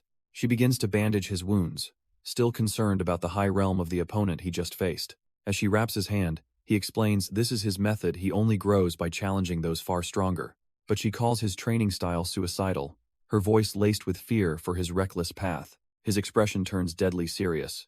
This is a path he must walk if he ever wants to see his father again. Seeing his resolve, her worry gives way to trust, believing he's the one who can achieve it. Meanwhile, inside the opulent Lee family residence, a storm is brewing over a recent failure. Lee Yoon-jae's father is absolutely livid, berating his subordinate for failing to handle a single high schooler. The subordinate desperately argues that Kang Tae-wook is no ordinary kid, possessing unpredictable skills far beyond his 3-star rank. But the patriarch scoffs, calling it a pathetic excuse from a supposed six-star warrior. The subordinate then plays his final card, suggesting Taewook may be tied to the legendary wolf pack and only won because he had a sword. Tired of the excuses, the father asks if the invitation was delivered. It was, but Taewook flatly refused it. Lee Yun-jae himself then appears, his eyes cold as he gives a chilling order. Force Taewook into the competition. The scene shifts to the Martial Arts Association Hall, where the wheels of this new plot are already turning. Inside, a council of high-ranking officials is gathered around a table for a serious meeting. The man presiding confirms their agenda. The Lee family has officially recommended a new youth for participation. A member clarifies the situation for the association head. This Kang Tae-wook is the one who crushed the Lee family's heir and their six-star secretary. The council members are intrigued. Suddenly, they're all eager to meet this powerful and mysterious student. Another member argues that they can't let the Lee family ruin another young talent. They have a duty to protect him. A plan forms. They will issue an official invitation to Tae-wook, placing him under the protection of the four great families. With this, one of the members smirks, confident that Lee Cheon-kyung's little power play has just been completely shut down. The scene shifts over to the Kyungpoong gym, where a message is just coming through on a smartphone. Tae-wook looks down at the notification with Ha Yun-jae by his side, confirming it's an invite from the Martial Arts Association. Hes instantly suspicious, feeling like Hes being forced to dance in the palm of the Lee family's hand. But Yun-jae sees it differently, pointing out it's a rare chance for him to face other practitioners and gain priceless experience. He realizes this is also a chance to investigate his father's death by forging new alliances. Tae-wook decides to enter, confident he can stay one step ahead of the Lee family's schemes. Yun-jae confirms his decision, and with a simple nod, his path is set. Meanwhile, at the opulent Lee family estate, news travels fast. A subordinate reports that Tae-wook is participating, and worse, he has the association's backing. They're baffled, wondering why the four great families would suddenly intervene to protect him. All of this commotion, centered on the profile of a single high school student. But the Lee family head is unfazed, vowing that no one, not even the great families, will stop him. His son, Lee Yun-jae, smirks, curious to hear what his father has planned. The patriarch assures him not to worry, guaranteeing that he will be the one to take first place. And so, with the competition looming, Tae-wook begins his training at the Kyungpoong gym. Yun-jae arrives, finding him deep in the middle of a grueling workout. He pushes himself to the absolute limit, sweat pouring as he trains his new body. She steps in, offering him a water bottle and reminding him to stay hydrated. Tae-wook pauses, wondering if it's too much trouble for her to be looking after him like this.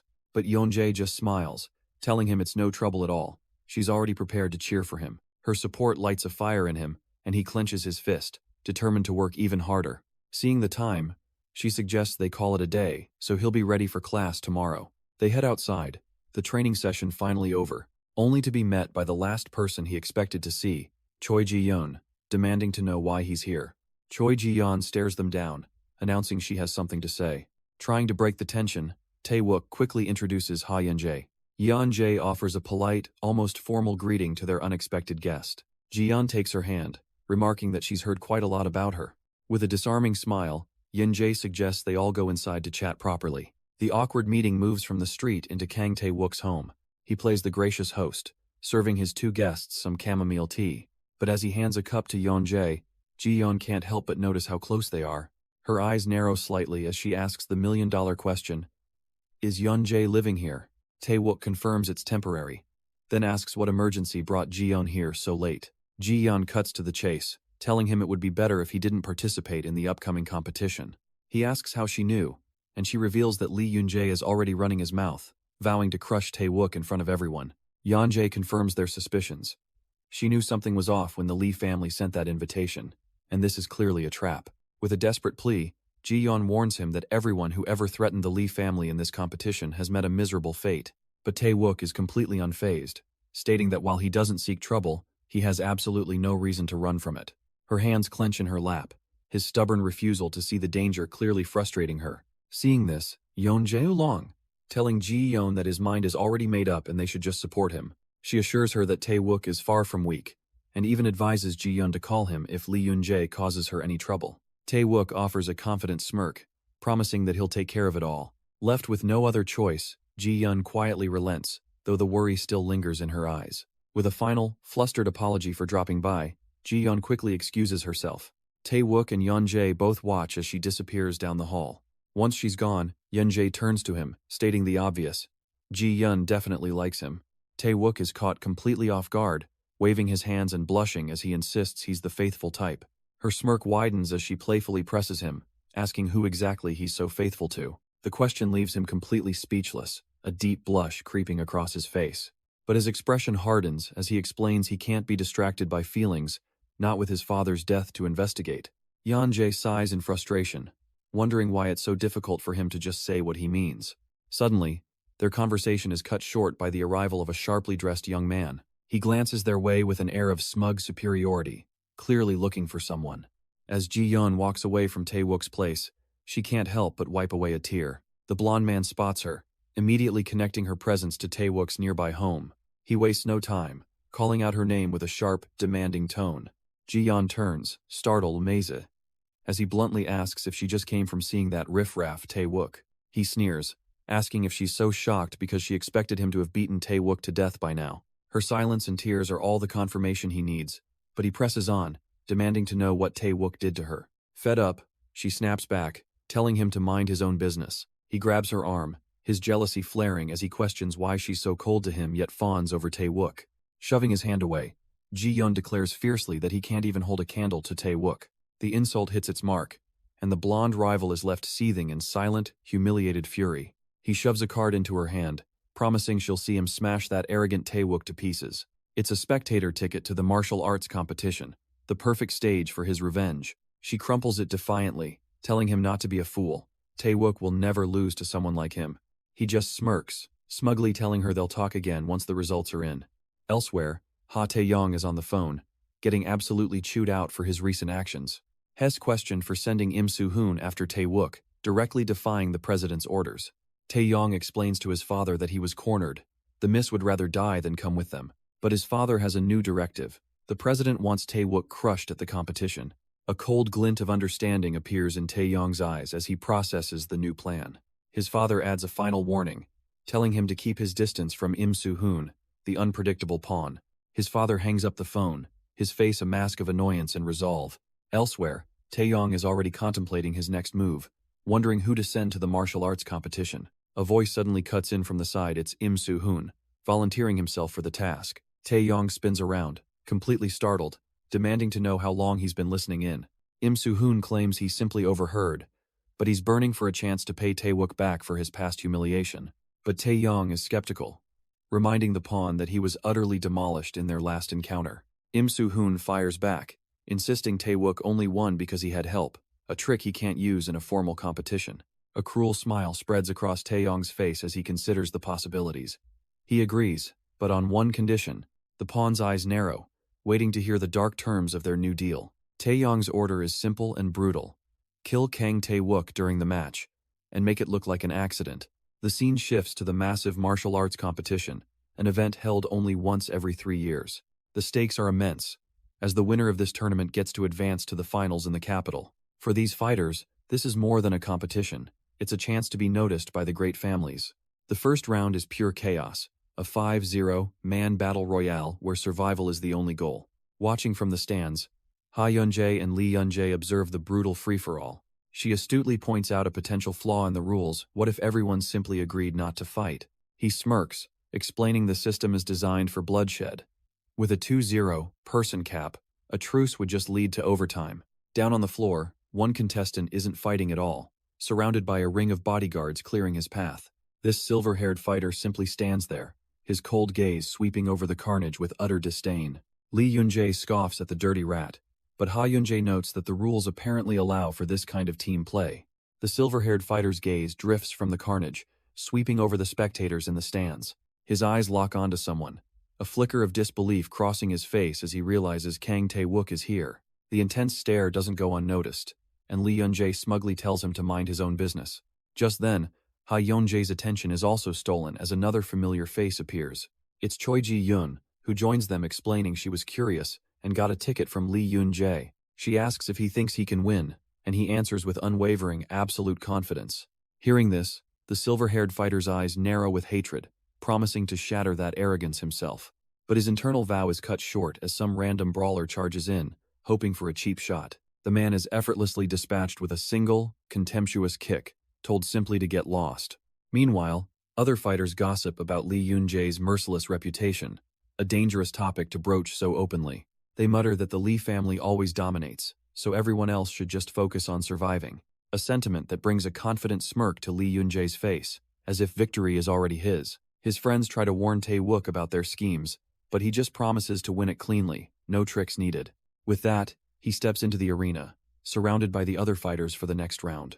The announcer strikes the gong, officially starting the second half of the first round competition. Instantly, Tae-wook finds himself the center of attention as the other fighters begin to surround him. From the stands, Choi Ji-yeon realizes this is no battle royale. It's a coordinated hunt for Tae-wook. She marches over to the silver-haired fighter, demanding to know what he's done. He slowly rises to his feet, flanked by his bodyguards, an arrogant look on his face. The fighter then mockingly asks if she was genuinely worried that Kang Tae-wook would be beaten to death. Ha Yun-jae joins the fray, calling him out for his dirty tricks, while Choi Ji-yeon insists Tae-wook will win with pure skill. The silver-haired fighter just smirks, telling them to get ready to watch Tae-wook beg to be spared. But Ji-yeon's faith is absolute. She knows there's no way he's going to lose. Down in the arena, the trap is sprung as the fighters close in on Tae-wook from all sides. But they underestimated their prey, as a ferocious red aura begins to flare around him. With a battle cry, he unleashes a devastating shockwave that sends bodies flying.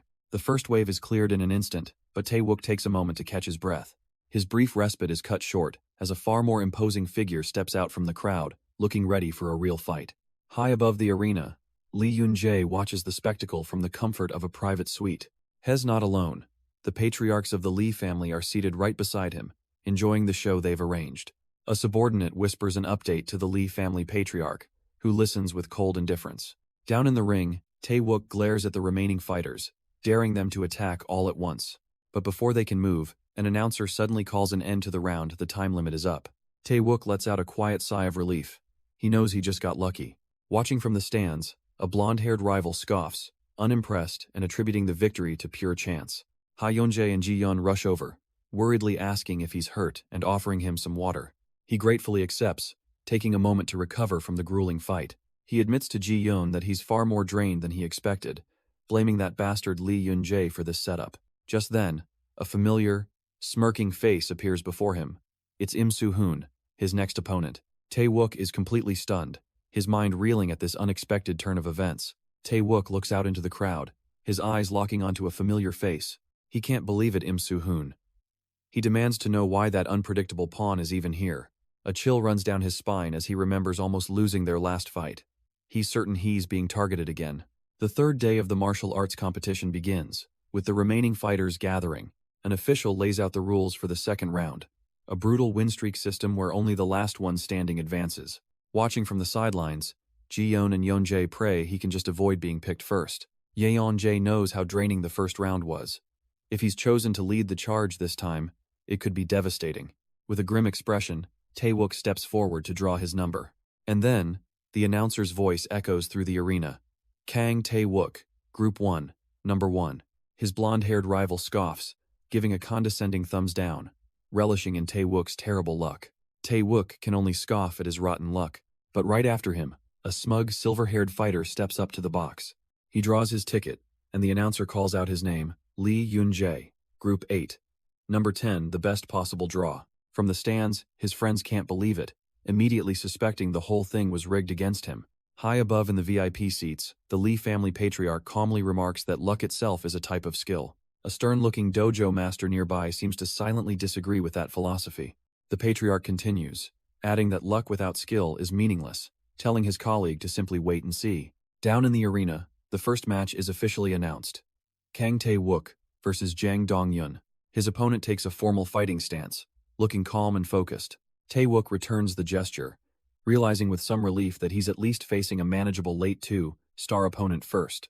The match begins, and Jang Dong-yun lunges forward with a fiery, explosive attack. But Tae-wook effortlessly parries, sending his opponent flying back with a pathetic apology. From the stands, both Choi Ji-yeon and Ha Yun-jae are stunned by his overwhelming power. A smug rival scoffs, thinking it's no big deal to beat a mere 2-star fighter. With that warm-up over, the next match is announced. Kang Tae-wook versus Jin Se-kyul. The name sends a shockwave through the crowd, who recognize him as a trainee of the Han family.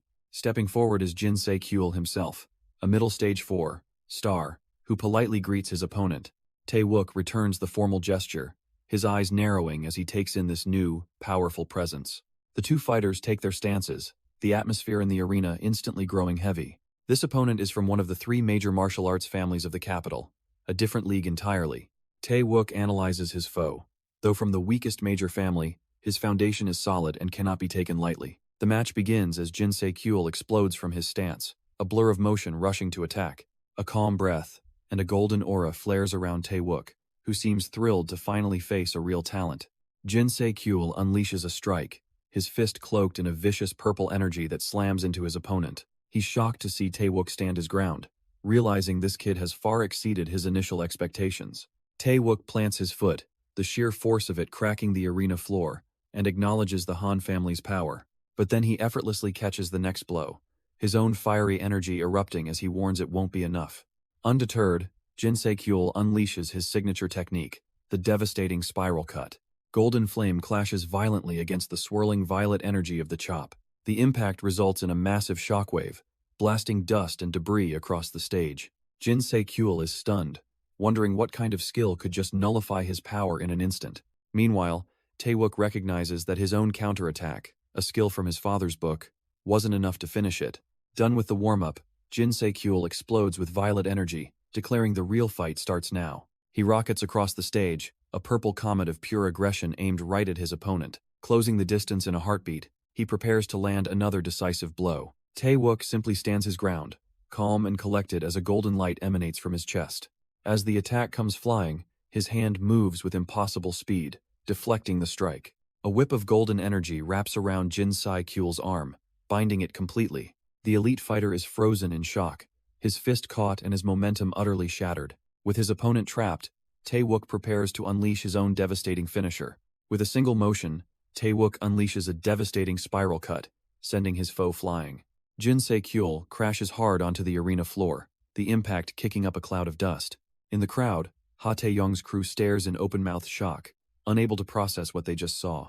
Jin Se-kyul, however, recovers with a sigh, wiping a bit of blood from his lip with a surprising calm. His fans, Choi Ji-yeon and Ha Yeon-jae, are on their feet, screaming in celebration for Tae-wook's victory.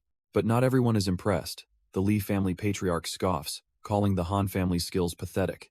Elsewhere, the dojo master admits that while luck plays a part, Tae-wook's skills are undeniably outstanding. The association head, ever the strategist, decides he'll wait until the competition is over to pass judgment. Back on stage, Tae-wook bows to his opponent, graciously thanking him for the valuable lesson. Jin Se-kyul accepts the gesture, offering his hand and a future invitation to the capital. With a resonant bang of the gong, the announcer declares the second set of fights over, reading out the winners. As Tae-wook heads back, Choi Ji-yeon and Ha Yeon-jae rush over, praising his awesome performance. He offers a simple thanks, casually taking a drink, his demeanor cool as ever. But his mind is already calculating the path forward. He needs to win 7 more times to advance. Ha Yeon-jae pulls up the participant list, noting that the unpredictable pawn Im Soo-hoon is the 6th fighter in their group. Tae-wook, unfazed, simply asks about his next opponent, the 5th fighter. She dismisses him as a low-level 3-star nobody, advising Tae-wook to finish the match quickly to conserve energy. This, she insists, is the smartest strategy to dominate the upcoming rounds. Tae-wook just smirks, confidently promising to win all his matches today without a single scratch. His bold declaration, however, earns a hateful glare from a scarred blonde rival watching from the crowd. The announcer's voice echoes through the stadium, kicking off the 3rd set. Tae-wook steps forward, ready to face his next opponent. The other fighter just watches him calmly, a toothpick held between his lips. With a sharp gaze, Tae-wook prepares for the fight to begin, but his opponent's eyes hold a weary resolve, not the fire of a competitor. Then, before a single move is made, the man announces that he withdraws. Tae-wook is completely stunned, questioning why he would quit before they even started. The fighter calmly explains that this is his 2nd time in this competition. He reveals that last time, he refused to be a pawn for the Lee family, and they sliced his tendons as punishment. Hearing about such despicable corruption, a cold fury washes over Tae-wook. He admits he lacks the power for vengeance, but he knows that victory is within Tae-wook's grasp. With a reassuring thumbs up, Tae-wook accepts the task, promising to deliver justice as his opponent walks away. Elsewhere, the Lee family's agents are already making their next move, approaching their own chosen fighter. They make a tempting offer to Im Soo-hoon, cripple Tae-wook, and 2 briefcases overflowing with cash will be his. But the so-called unpredictable pawn looks completely bored by the proposition, stating he has no interest. The executive loses his temper, shouting at the man for his arrogance and threatening him with the Lee family's wrath. Im Soo-hoon just smirks, his eyes glowing faintly as he declares the entire Lee family isn't even worth his attention. He turns and walks away without a second thought, leaving the executive fuming in his wake. Seething, the old man asks his bodyguard if he should take care of the disrespectful fighter, but he decides against it, knowing that with so many other family heads watching, making a move now would be reckless. The Lee family's plan becomes clear. They've paid off most competitors, clearing the way. His opponent, Soo-woo Rim, steps forward, announcing that he's also at the 5-star level. Tae-wook, however, seems completely unbothered, simply wishing him a good fight with a confident smirk. But watching from the stands, both Choi Ji-yen and Ha Yen-jae are startled by a sudden presence. Ha Tae-yong has appeared right behind them, and Ha Yeon-jae demands to know what he's doing here. With a condescending smirk, he advises them to leave before Tae-wook is killed, warning they'll get hurt if they stay. The threat is not lost on Choi Ji-yeon, who immediately demands to know what kind of trick he's pulled. But Ha Tae-yong is practically glowing with arrogance, claiming he won't even need to fight Tae-wook for him to be defeated. Furious, she orders him to stop pulling his dirty tricks on Tae-wook. Her loyalty clearly gets under his skin, and he snaps, adding that at least Tae-wook has a conscience, as if that's a fatal flaw. Ha Tae-yong sneers, challenging her to see how long her support will last before he leaves. His cruelty leaves Choi Ji-yeon stunned, murmuring that this isn't the person she thought she knew. Ha Yeon-jae, sensing their history, quietly asks her friend if they've known each other for a while. Back in the ring, the fight begins, as Soo-woo Rim explodes into motion. He glides across the arena floor, his footwork so fast it leaves trails of energy in its wake. A blur of motion, he becomes an afterimage, a phantom closing in on Tae-wook. The dizzying speed is a masterclass display of movement arts. From the stands, Lee Yoon-jae's eyes widen in sheer shock. He recognizes the impossible technique unfolding before him, the shadow body art. And just like that, Tae-wook is completely surrounded by a ring of identical opponents. Lee Yoon-jae is completely floored, recognizing just how fast his family's champion truly is. As Soo-woo Rim's clones mock Tae-wook, even Yeon-jae's subordinate admits this situation looks grim. From the stands, the dojo master acknowledges the Lee family's thorough preparations for this tournament. The Lee family patriarch scoffs, smugly declaring that Tae-wook's skills are nothing special. Down below, the Ring of Phantoms lunges at Tae-wook in a perfectly synchronized, inescapable attack. But Tae-wook simply responds by igniting his fist in a torrent of crackling, fiery energy. He unleashes a powerful strike, only for it to phase right through an afterimage, which dissipates on contact. The real Soo-woo Rim reappears behind him, laughing at the pathetic attempt to hit a shadow. Yet Tae-wook remains calm, having already analyzed the technique's fatal flaw. His eyes narrow with cold certainty. He's found the weakness, and the tables are about to turn. Because in a fight like this, sometimes your eyes can be a hindrance. So Tae-wook simply closes them. The spectators are completely baffled, with the dojo master wondering what kind of strategy this could possibly be. A phantom hand swipes at his head, but with his senses heightened, Tae-wook dodges with a simple tilt. Soo-woo Rim is stunned by the evasion, but Tae-wook just smirks. He's already found him. His eyes snap open, glowing with crimson energy as he pivots and unleashes a ferocious, fiery punch. The blow lands dead center, a brutal impact that sends the real Soo-woo Rim spitting blood. The arrogant fighter stumbles, completely unable to comprehend how Tae-wook hit him while blind. Tae-wook stands over him, casually confirming that yes, his eyes were closed, but he didn't need sight, pointing to his ear. He could hear everything, calling the shadow body art flashy but unrefined. Humiliated, Soo-woo Rim can only clutch his chest and issue a pathetic threat about the wrath of the Lee family. Tae-wook coolly dismisses the threat, warning that if he couldn't win here, he certainly won't get off easy later. The defeated fighter can only tremble in rage, the humiliation burning in his eyes. Up in the VIP seats, the Lee family patriarch has seen enough, rising with a dark expression. He ignores the other officials, storming out of the arena without another word. Watching from the sidelines, Im Soo-hoon smirks, itching more than ever for his own rematch. A little while later, Tae-wook relaxes in the waiting room, unfazed by the ripples he's caused. Other fighters are buzzing about his morning streak, but still place their bets on the favorite, Lee Yoon-jae. Ha Yeon-jae overhears them and scoffs internally, knowing they have no idea who the real monster is.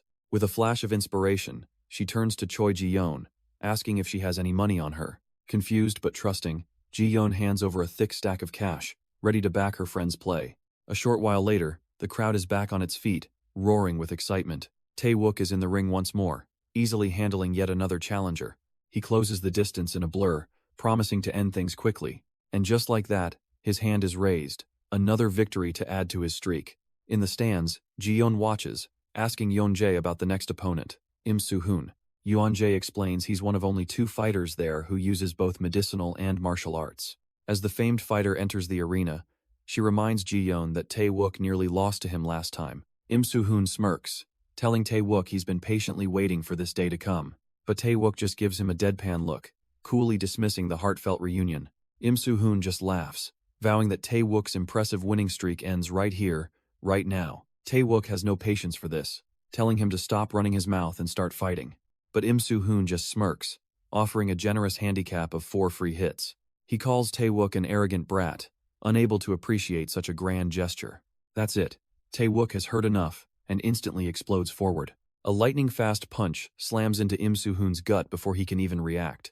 The challenger is sent flying backward, completely airborne from the sheer force. He crashes hard into the arena wall, the impact echoing through the stadium. All the smug confidence is gone, replaced by a mask of pure shock and pain. Tae-wook coolly informs him that his generosity isn't needed, and that surprise attack counts as one. Still wedged in the wall, Im Soo-hoon can only stew in his own utter humiliation. Trying to regain some composure, Im Soo-hoon scoffs that Tae-wook needs cheap shots, generously offering him 3 more attempts. Before he can even finish his sentence, Tae-wook is already moving again. He launches himself through the air with incredible speed, closing the distance in an instant. The onlookers can only stare in disbelief at the sheer velocity of the attack. Tae-wook brings his foot down in a brutal axe kick, aiming straight for the top of his head. The blow connects violently, smashing Im Soo-hoon's face into the ground and drawing blood. Outraged, the challenger sputters about common courtesy, questioning why Tae-wook would dare hit him in the face. Tae-wook coolly informs him that if he's scared of getting hit, he's free to quit at any time. With his pride in tatters, Im Soo-hoon demands he stop talking and come at him. The commentary notes that this is his last chance, but Tae-wook is already gathering energy, ready to end this. Im Soo-hoon realizes, with a shock, that Tae-wook reached the 3rd stage of the 5-star level in just days. The speed of his opponent's advance is almost unbelievable. Without a moment to process, Tae-wook is already upon him, descending with a fist wreathed in golden light.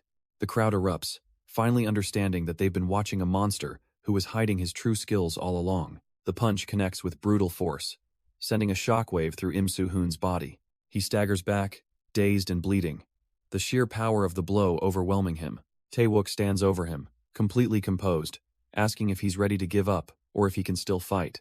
But Im Soo-hoon isn't broken yet. He wipes the blood from his chin, declaring the real fight starts now. Tae-wook accepts the challenge, his own aura flaring to life as he prepares for round 2. Finally dropping the act, Im Soo-hoon unleashes his true power, blue lightning crackling around him as he acknowledges his opponent's skill. His energy erupts, a storm of blue lightning forming into ethereal, crackling blades.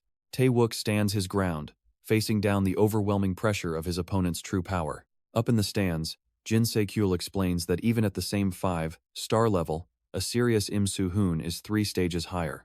A worried Choi Ji-yeon asks what they should do, but Ha Yeon-jae simply tells her to believe in him. The silver-haired fighter, however, looks thrilled, musing that it won't be easy for Tae-wook to leave this arena alive. Choi Ji-yeon retorts, arguing that the organizers would never let things get that dangerous. But he just scoffs at her naivety, questioning if she really thinks a guy like Im Soo-hoon cares about the rules. Ha Yeon-jae calmly interjects, reminding them that Tae-wook only gets stronger when facing tougher opponents. Jin Se-kyul acknowledges this, but adds that a loss is never impossible if the fighters are on the same level. The silver-haired rival just clicks his tongue, annoyed that everyone seems to be on Tae-wook's side. And down in the ring, the battle begins with a ferocious volley of energy blasts, one of which clips Tae-wook across the chest.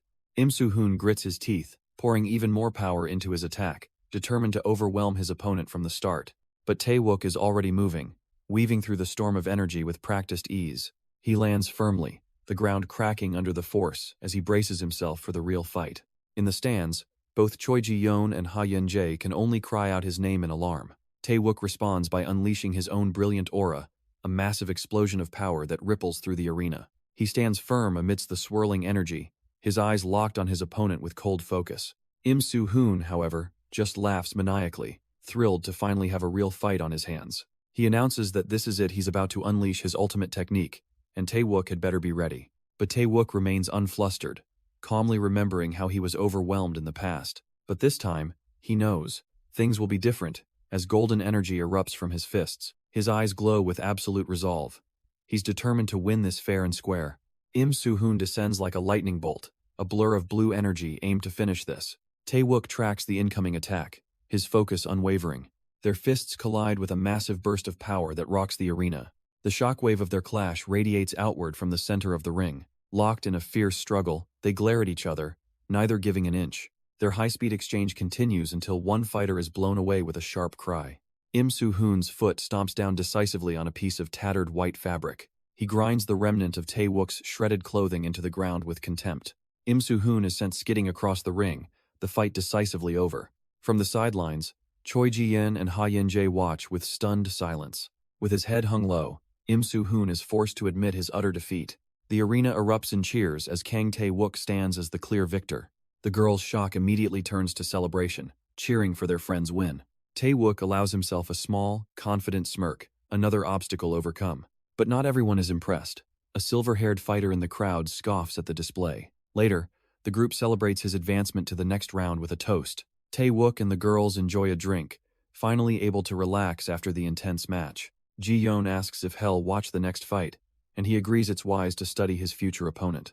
Ji-yeon cheerfully piles on the pressure, admitting she placed a bet on his victory.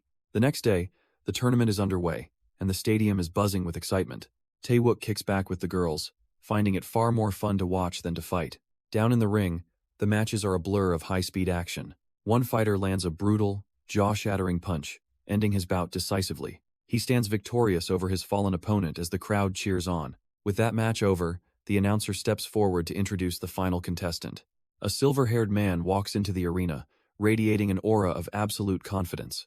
Tae-wook is stunned, realizing this newcomer is at a higher realm than him, a 6-star, Stage 2 master. But before anyone can react, the silver-haired fighter attacks, slicing through the announcer in a flash of red light. The crowd whispers in shock, wondering why the referee is just standing there while a man is beaten half to death. The answer is obvious. The Lee family has the whole tournament in their pocket for their boy, Lee Yun-jae. Even the dojo master questions if this is going too far, but the Lee family head just smirks, reveling in the display. As medics finally carry the loser away on a stretcher, Lee Yun-jae stands there, cold and utterly remorseless. He then turns his gaze to the stands, scanning the audience for his real target. His eyes lock onto Tae-wook, and with a contemptuous thumbs down, he makes a silent promise to kill him next. Tae-wook simply stares back, his expression unreadable as he processes the blatant death threat. Later that night, back at his apartment, the need for more power becomes his sole focus. He sits with Ha Yun-jae, poring over a book, searching for any advantage he can find. He knows Lee Yun-jae must have found some way to power up so quickly, and now he has to do the same. Ha Yun-jae notices his intense focus and asks what he's looking for. He places the book down, revealing his suspicion that Lee Yun-jae is connected to the wolf pack. The name shocks her. It's the same shadowy organization her father was investigating. But without any solid evidence, Tae-wook admits he's worried about their match tomorrow. She reassures him, arguing that anyone who uses shortcuts to reach the 6-star realm will inevitably hit a wall. Her logic lifts his spirits, and a confident smirk returns as he thanks her, promising not to fail. With a warm smile, she pledges her full support, a promise to always be on his side. The next morning, on day 5 of the tournament, the fighters gather in the massive arena. A Lee family executive impatiently checks his watch, a grim look on his face.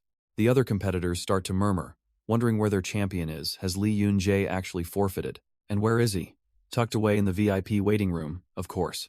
The head of the Lee family offers his son a pill, warning that it might harm his health. But after seeing Tae-wook dismantle his last opponent, Lee Yun-jae is filled with anxiety. He pops the drug without a second thought, willing to accept any side effects. All that matters now is his vow to crush Kang Tae-wook with his own 2 hands. Outside, the crowd roars as the 5th day of the tournament officially begins. An official announces the rules for the 3rd round, a 2-on-2 team match. The 8 remaining fighters draw their numbers, sealing their new partnerships. Tae-wook finds himself facing Lee Yun-jae, who smirks confidently beside his new partner. The other fighters murmur amongst themselves. Tae-wook's luck has run out, pairing him with the weakest link. In the stands, Ji-yeon offers words of encouragement, but Yun-jae watches with a worried gaze. She suspects Lee Yun-jae is involved, wondering how Tae-wook's partner ended up in this state. Down in the arena, Lee Yun-jae steps forward, offering a chance to forfeit for Ji-yeon's sake. Taewook's eyes narrow, questioning who gave this nobody the right to even speak her name. Amused by the defiance, Lee Yun-jae just smirks, deciding this arrogant bastard has chosen death. Beside Taewook, his partner says nothing, just giving a silent, determined nod. With the pleasantries over, the announcer's voice booms, officially starting the third round. And instantly, the supposed weakest link erupts with a brilliant golden aura. Lee Yun-jae and his partner don't hesitate, lunging forward to take him out first. But Taewook stands firm, that very same golden energy now surging to life around his own body. From the stands, Ji-yeon and Yeon-jae watch in horror, wondering why Taewook's partner is just standing there. Lee Yun-jae's partner just smirks, crimson energy coiling around his fist as he prepares to strike. He unleashes a brutal downward blow, slamming his power directly onto Taewook. Gritting his teeth, Taewook holds his ground, begrudgingly admitting the guy has gotten stronger. But then, his own partner finally moves, yelling that he's coming to help. He dashes forward, his own fist ignited with a brilliant golden light. But instead of aiming for the enemy, he swivels and lands a devastating punch right into Taewook's side, a shocking betrayal. Seeing the perfect opportunity, Lee Yun-jae leaps into the air, a vicious glint in his eye. He unleashes his own crimson assault, aiming to finish the stunned and bewildered Taewook. The traitor offers a pathetic excuse, claiming he was just trying to help. The crowd murmurs, quickly deducing that Taewook was partnered with a spy. But Taewook sees right through the terrible acting, his eyes filled with cold fury. He turns on his supposed ally, who feigns shock, questioning why teammates would fight. With a brilliant flash, Taewook blasts the betrayer away, sending him flying with a scream. He then calmly points out a crucial loophole. There's no rule against attacking your own partner. The audience erupts, absolutely loving the ruthless and unexpected turn of events. Across the arena, Lee Yun-jae berates his own teammate for failing such a simple task. His partner lowers his head, humiliated by the public scolding. Burning with shame, he lunges forward, aiming a desperate and powerful kick at Taewook. But Lee Yun-jae has had enough of his partner's incompetence, blocking the kick with a single arm. He immediately retaliates, blasting his own teammate with a furious burst of red energy. The attack is so wide it catches Taewook as well, sending both fighters tumbling across the floor. The spectators completely misread the play, assuming Taewook is struggling in a 2-on-1 fight. But Taewook knows the real score. He realizes dragging this out will exhaust him completely. He decides it's time to end this, his eyes flaring as he resolves to use his hidden power. A brilliant golden aura erupts, lifting him into the air as the crowd stares in disbelief at the unknown skill. This is the power from his new realm, allowing him to finally access the true skills of Haeon's. He channels the crackling energy into a single, lightning-fast kick. A golden streak of power shoots across the arena, leaving his opponent stunned and defenseless. But in a flash of betrayal, Ju Si-young shoves his own partner directly into the path of the attack. The poor guy, Seo-woo Rim, takes the full, devastating force of the golden energy head-on. He crumples to the floor, instantly knocked out, while his so-called teammate stands over him completely unharmed. With one down, Taewook turns his crackling golden aura towards the last man standing, his eyes promising a world of hurt. Ju Si-young, however, just grins, welcoming the challenge to settle their bad blood once and for all. He explodes upwards, propelled by a crimson energy, diving down at Taewook with a powerful strike. The impact creates a massive shockwave that rocks the entire arena. Hovering in the air, Ju Si-young looks down, absolutely certain of his victory. He believes that after facing his power, there is no possible way out for his opponent. Surrounded by his own crimson aura, he declares that the only thing left for Taewook is utter defeat. But as the crimson energy swirls, intending to kill, it crashes against something far stronger. Taewook looks up from the epicenter, completely unharmed and more than a little annoyed. His opponent's attack is relentless, but Taewook has had enough of this game. He questions if his foe is really trying to commit murder over a simple tournament match. With his eyes glowing, he decides he won't just stand there and take it anymore. A blinding golden light erupts from his body, effortlessly blasting Ju Si-young back. The self-proclaimed victor can only stare in utter disbelief, his confidence shattered. Taewook channels his energy, preparing a technique his opponent has never seen, the Wayne Hand. Stunned, Ju Si-young can only ask what kind of power this is. Taewook just smirks, promising that he's about to find out firsthand. A colossal hand of pure golden energy descends upon Ju Si-young, who can only scream in terror. He throws up his arms, trying to resist, but the sheer pressure is completely overwhelming. The crowd can't believe their eyes. The prodigy they were cheering for is being effortlessly crushed. In the VIP seats, The Lee family patriarch grits his teeth, stunned by a skill he's never seen before. Beside him, a rival patriarch smirks, noting that the winner's list might have a new family name this year. The Lee patriarch glares back, snapping that the match isn't over and his speaking too soon. Unfazed, his rival simply tells him he'll look forward to seeing that supposed reversal. The blatant mockery sends a jolt of fury through the Lee family head, who seethes in his seat. And back in the ring, all debates are silenced as the golden wave finally hits, blasting Juicy Young away. Kang Tae-wook decides he's had enough, declaring this meaningless fight is over. He unleashes a torrential wave of golden energy, shaped like a skeletal dragon. Lee Yun-jae roars back in defiance, refusing to believe he could possibly lose. With a cold glare, Tae-wook mocks him, wondering where all that killing intent went. He pours more power into the blast, telling the struggling prodigy to just give up. The reality of his situation finally crashes down on Lee Yun-jae, and his face contorts in panic. But the blast isn't the final attack. A piercing blow suddenly erupts from his chest. Tae-wook had already closed the distance, delivering the finishing strike himself. In the stands, the Lee family patriarch can only leap to his feet and scream his son's name in horror. With his hand plunged into his foe, Tae-wook channels a destructive, golden energy. His eyes glow with cold intent as he asks if destroying meridians is the Lee family's favorite pastime. Hess giving Lee Yun-jae a taste of his own medicine, wrecking his energy channels from the inside. A final pulse of power sends the prodigy crashing down, shattering the arena floor beneath him.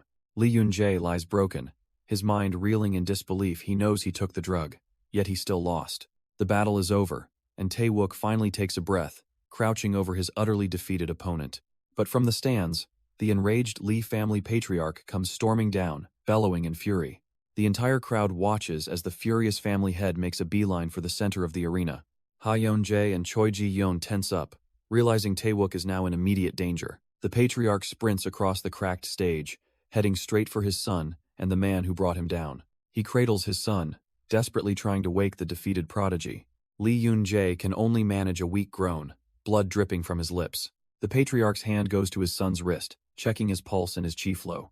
A horrifying realization dawns on him. All of his son's training has been reduced to nothing. He glares across the arena, vowing that the one who destroyed his son's meridians will pay. But before he can make a move, Tae-wook and his allies step up to confront him.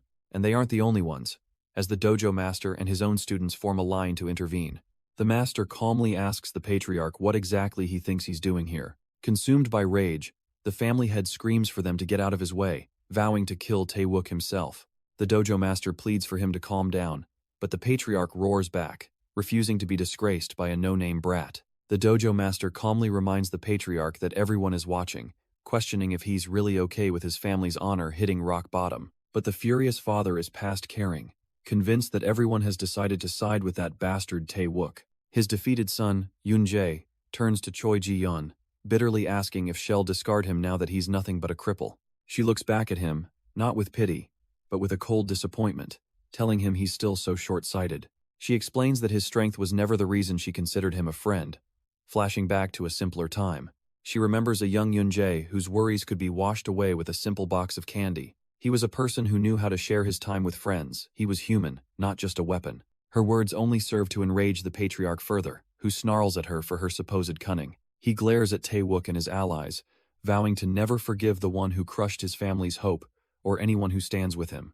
With a final command to his son, the patriarch helps him up, and the two walk away, leaving a chilling promise of vengeance in the air. With the immediate threat gone, the dojo master and the association head approach Tae-wook, who gratefully thanks them for their help. The association head plays it cool, claiming he was just protecting a promising youth, but his eyes gleam with interest as he invites Tae-wook for tea. Before Tae-wook can even answer, the dojo master smoothly intervenes, reminding the official that our boy is already the city's representative. The conversation shifts to the true prize, the capital finals, a battlefield where the nation's strongest masters clash for supremacy. It's a place where even a respectable loss can earn a fighter a golden ticket into one of the top 10 families. The dojo master looks at him with confidence, placing the city's honor squarely on his shoulders. Tae-wook clenches a fist, a smirk of pure determination crossing his face. He's more than ready for the challenge. Later, the trio finally gets a moment to themselves, raising a glass to celebrate the day's victory. But Ji-yeon can't shake the memory of Yun-jae, sadly remarking how his father's influence twisted him into a monster. She wonders aloud what kind of training could possibly drive someone to abandon their own humanity. A question that lingers in the quiet room. Tae-wook corrects her, stating that the problem isn't the training, but the darkness of human greed. An idea sparks in Ji-yeon's eyes. If he can control someone, could he train her too? But Yeon-jae chimes in, explaining it's useless without awakening one's root, prompting Ji-yeon to ask how. The answer comes back as a blunt, simultaneous no from both Tae-wook and Yeon-jae. Ji-yeon sighs, accepting that if they can't even see the potential, there's nothing to be done. She changes the subject, asking if his victory means he's heading off to the capital soon. Tae-wook plans to leave early, not expecting the Lee family to simply forget what he did to Yoon-jae. He urges Yeon-jae to go home for her safety, but she brushes it off, confident her family name is a shield. Ji-yeon politely declines the same offer, figuring the Lees are too arrogant to bother with a commoner like her. With that settled, they all raise their glasses, toasting to his future battles and his triumphant return. And so, with a clink of their cups, they toast to the battles ahead. But as they celebrate, the city is already stirring with a dark purpose. Phones begin to vibrate all at once, a notification spreading like wildfire through the underworld. The contract is out, a target elimination mission, with Kang Tae-wook's face attached. A cruel smirk plays on the faces of hired killers. To them, he's just another paycheck. The Lee family's bounty is a legendary high-grade soul elixir, and everyone agrees Tae-wook is finished. Wasting no time, a team of assassins arrives at his apartment, banging on the door and posing as security. They're just a moment too late, as the door opens to reveal Tae-wook and Yeon-jae already making their exit. He hadn't expected the retaliation to be this swift, grateful they received a tip-off to leave early. But as they slip away, a far more dangerous pair of eyes watches their every move from a nearby building. This mysterious observer notes Tae-wook's sharp perception, ordering his men to cut off the escape route from below. Down in the stairwell, Tae-wook's instincts suddenly scream he senses killing intent all around him. He stops cold, demanding that whoever is lurking in the shadows finally show themselves. On cue, a group of men appears on the landing above, confirming he is indeed their target. But Tae-wook knows this isn't all of them, coolly calling out the rest of the ambushers. And just like that, another team emerges at the bottom of the stairs, completely boxing them in. Trapped, Tae-wook calmly asks the men why they're so intent on blocking his path.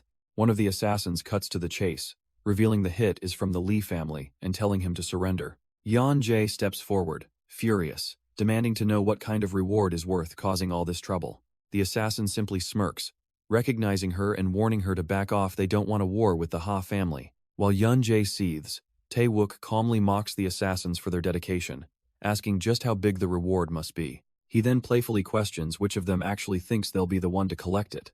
The answer is revealed amidst their bickering: 10 high-grade soul elixirs, one for each of them. A knowing smirk crosses Tae-wook's face as he recognizes the item as a cheap tool for leveling up. The lead assassin is momentarily surprised that their target knows about such things. But Tae-wook is already connecting the dots, realizing this must be how Lee Yoon-jae powered up so fast. A flawed shortcut he finds pathetic. With a flash of golden light, Tae-wook's aura erupts as he tells them their little hunt is over. He summons a colossal hand of pure energy, the Wayne hand, which materializes above them all. One of the assassins recognizes the technique with pure terror. It's the same power that destroyed Lee Yoon-jae's realm. The golden hand descends, and the assassins are engulfed in its light, their confident ambush ending in screams of agony. A lone assassin is caught in the blinding light, his shock absolute as Tae-wook's voice taunts him for being so unprepared. The reinforced door to their hideout is blasted clean off its hinges. An explosion of pure energy rips through the room, turning their ambush into a tomb. As the smoke clears, it reveals the aftermath, a ruin filled with the unconscious bodies of the would-be hunters. Tae-wook emerges from the destruction, calmly taking Yeon-jae's hand and telling her it's time for them to leave. They find refuge in a quiet park, a stark contrast to the chaos they just left behind. Cautiously, the two of them peek out from the bushes, making sure they weren't followed. Stepping out into the open, Yeon-jae breathes a sigh of relief, thinking they are finally safe. He gently picks a stray leaf from her hair, vowing to protect her so that no harm ever befalls her. She looks at him with a happy smile, admitting that just being with him is more fun than she could imagine. Tae-wook explains their next move: reach the train station, where the crowds will give them cover. They head off, believing that once they reach the capital, they'll be safe under the tournament's protection. But suddenly, he stops, a flicker of unease crossing his face as his instincts scream at him. He scans the surrounding woods, convinced that they are being watched. And hidden behind a tree, a lone scout holds his breath, shocked that his presence was almost detected. Tae-wook turns away, dismissing it as a false alarm to keep Yeon-jae from worrying. The watcher lets out a sigh of relief, convinced he fooled the legendary fighter. He pulls out his phone, ready to report their location to his boss and claim his prize. But before he can get a single word out, a hand flashes out of nowhere, stopping him cold. The scout looks up in terror to see Tae-wook standing right behind him, his little game of cat and mouse now over. The watcher can only grunt in pain. His phone still live as Tae-wook's grip tightens. On the other end, his boss is screaming, demanding an update on Kang Tae-wook's location. But Tae-wook's crimson eyes burn with a silent command, letting the scout know he'd better choose his next words wisely. Terrified, the man stammers into the phone that it was all a mistake, a false sighting. He plays along, suggesting his target has already left the area, while his boss shouts orders to keep searching. With the call ended, Tae-wook gets straight to the point, demanding to know how many assassins are deployed nearby. The scout immediately confesses there are 15 men in the park alone, most of them at the 5-star realm. With the intel secured, Tae-wook slams him against a tree, the man begging to know if he'll be killed anyway. Tae-wook looks down on him with a cold indifference, promising that he will, in fact, spare his life. Then he unleashes a devastating surge of energy, not to grant a quick end, but to inflict a punishment far worse than death. Leaving the scout twitching on the ground, Tae-wook walks away with Yeon-jae, his message delivered. Elsewhere in the park, the other assassins are already rushing to the scene. Their leader realizes they've lost contact, shouting that Kang Tae-wook must be here. Tae-wook senses them closing in, telling Yeon-jae they have to move quickly. She pants, agreeing to his plan, hoping they can reach a place where the assassins can't harm them. But deep down, she hates that she's become a burden to him at the worst possible moment. Suddenly, Tae-wook stops, his sharp gaze fixed on her as he asks why her hands are so cold. His concern is immediate. He questions if she's feeling unwell. Overwhelmed and exhausted, Yeon-jae can only manage a quiet apology. He gently holds her steady, insisting on taking a moment to check on her condition. He sits her down in a quiet clearing, promising that some simple acupuncture will make her feel much better. She's deeply skeptical. Countless renowned doctors had failed, so what hope did she have now? Tae-wook ignores her doubt, skillfully preparing a needle with the confidence of a master. But as he's about to begin, his gaze hardens. He's spotted movement in the bushes. 2 assassins have found them. The leader smirks, ordering his partner to go and call for the rest of the team. He'll stay behind to keep watch, ensuring their targets don't escape before the ambush is set. Yeon-jae immediately notices the change in his eyes, instinctively feeling that they've been discovered. He knows he can't tell her the truth. She'd only be consumed by guilt and blame herself. So he puts on a calm facade, asking gently how she feels now that the needles are in place. To her utter astonishment, she feels a wave of relief. The treatment is actually working. He humbly deflects her praise, saying he only followed what his teacher, Elder Kwok, taught him. Yeon-jae has never heard that name before and asks who he is. Tae-wook explains he was a mentor who has since moved on to a higher plane of existence. But their quiet moment is shattered as an assassin leader steps out from the trees. With his crew fanned out behind him, he declares that this is where they will die. Yeon-jae's face pales with terror. She realizes they are hopelessly outnumbered. Tae-wook, however, remains seated, calmly telling her to stay perfectly still. His eyes flare a brilliant, menacing red as he promises to take care of everything. The lead assassin smirks, feeling lucky that the infamous Butler Lee didn't come himself. But Tae-wook is already on his feet, blade in hand, and he can handle this rabble alone. Tae-wook calmly lays out a simple deal. If they're after him, they should let the girl go. The assassins hesitate, realizing that harming the sole heir of the Ha family would ruin them. But Yeon-jae isn't having it, defiantly shouting that if they want her family's favor, they won't touch her boyfriend either. A new player steps forward, their leader Kim Ho-kyung, who mocks the entire situation. He infuriates Yeon-jae by suggesting the Ha family wouldn't even care if Tae-wook died. The leader simply smirks, patronizingly telling the little miss to stay out of it. Done with the talking, Tae-wook raises his sword, a silent challenge for them to come at him. With a single order from their leader, the entire squad of assassins charges forward. Tae-wook doesn't wait, rocketing off the ground and launching himself directly at the mob. He crashes into the center of their formation with the force of a meteor, ready to tear them apart. A brilliant explosion of light erupts from his landing point. From a distance, Yeon-jae can only watch, desperately hoping he's safe. But the assassins don't hesitate, with one charging straight through the dust. Tae-wook's eyes glow red, completely unfazed by the sudden attack. He meets the rush with a single, devastating kick, sending the man flying. Standing calmly among the remaining thugs, he draws the attention of their leader. Kim Ho-kyung's expression hardens. He decides it's time to begin for real. A terrifying, dark purple aura explodes from his body as he screams for blood. He gathers the violent energy into a single, focused point in his fist. unleashing a colossal wave of dark power straight at the lone warrior. Tae-wook instantly recognizes the foul energy his opponent is from a heretical sect. Kim Ho-kyung throws everything he has into the attack, forming a massive demonic skull of pure malice. But Tae-wook counters with a memory of his own power, a brilliant golden light from his orthodox training. The unholy purple energy slams into the pure golden aura, an epic clash of light and darkness. The students watching from the sidelines begin to panic, recognizing the dangerous power of heretical arts. They wisely decide to back away, knowing they don't want to get caught in the ensuing chaos. Tae-wook, however, stands his ground, confident in the treasured sword his father entrusted to him. The crowd gawks in disbelief, shocked that he's actually blocking the overwhelming attack. But a new observer, Yu Man-jae, calmly explains that Tae-wook practices pure orthodox martial arts. He watches in utter amazement, realizing he is witnessing the rise of a truly legendary practitioner. The other students are confused by Yu Man-jae's analysis, questioning whose side he's on.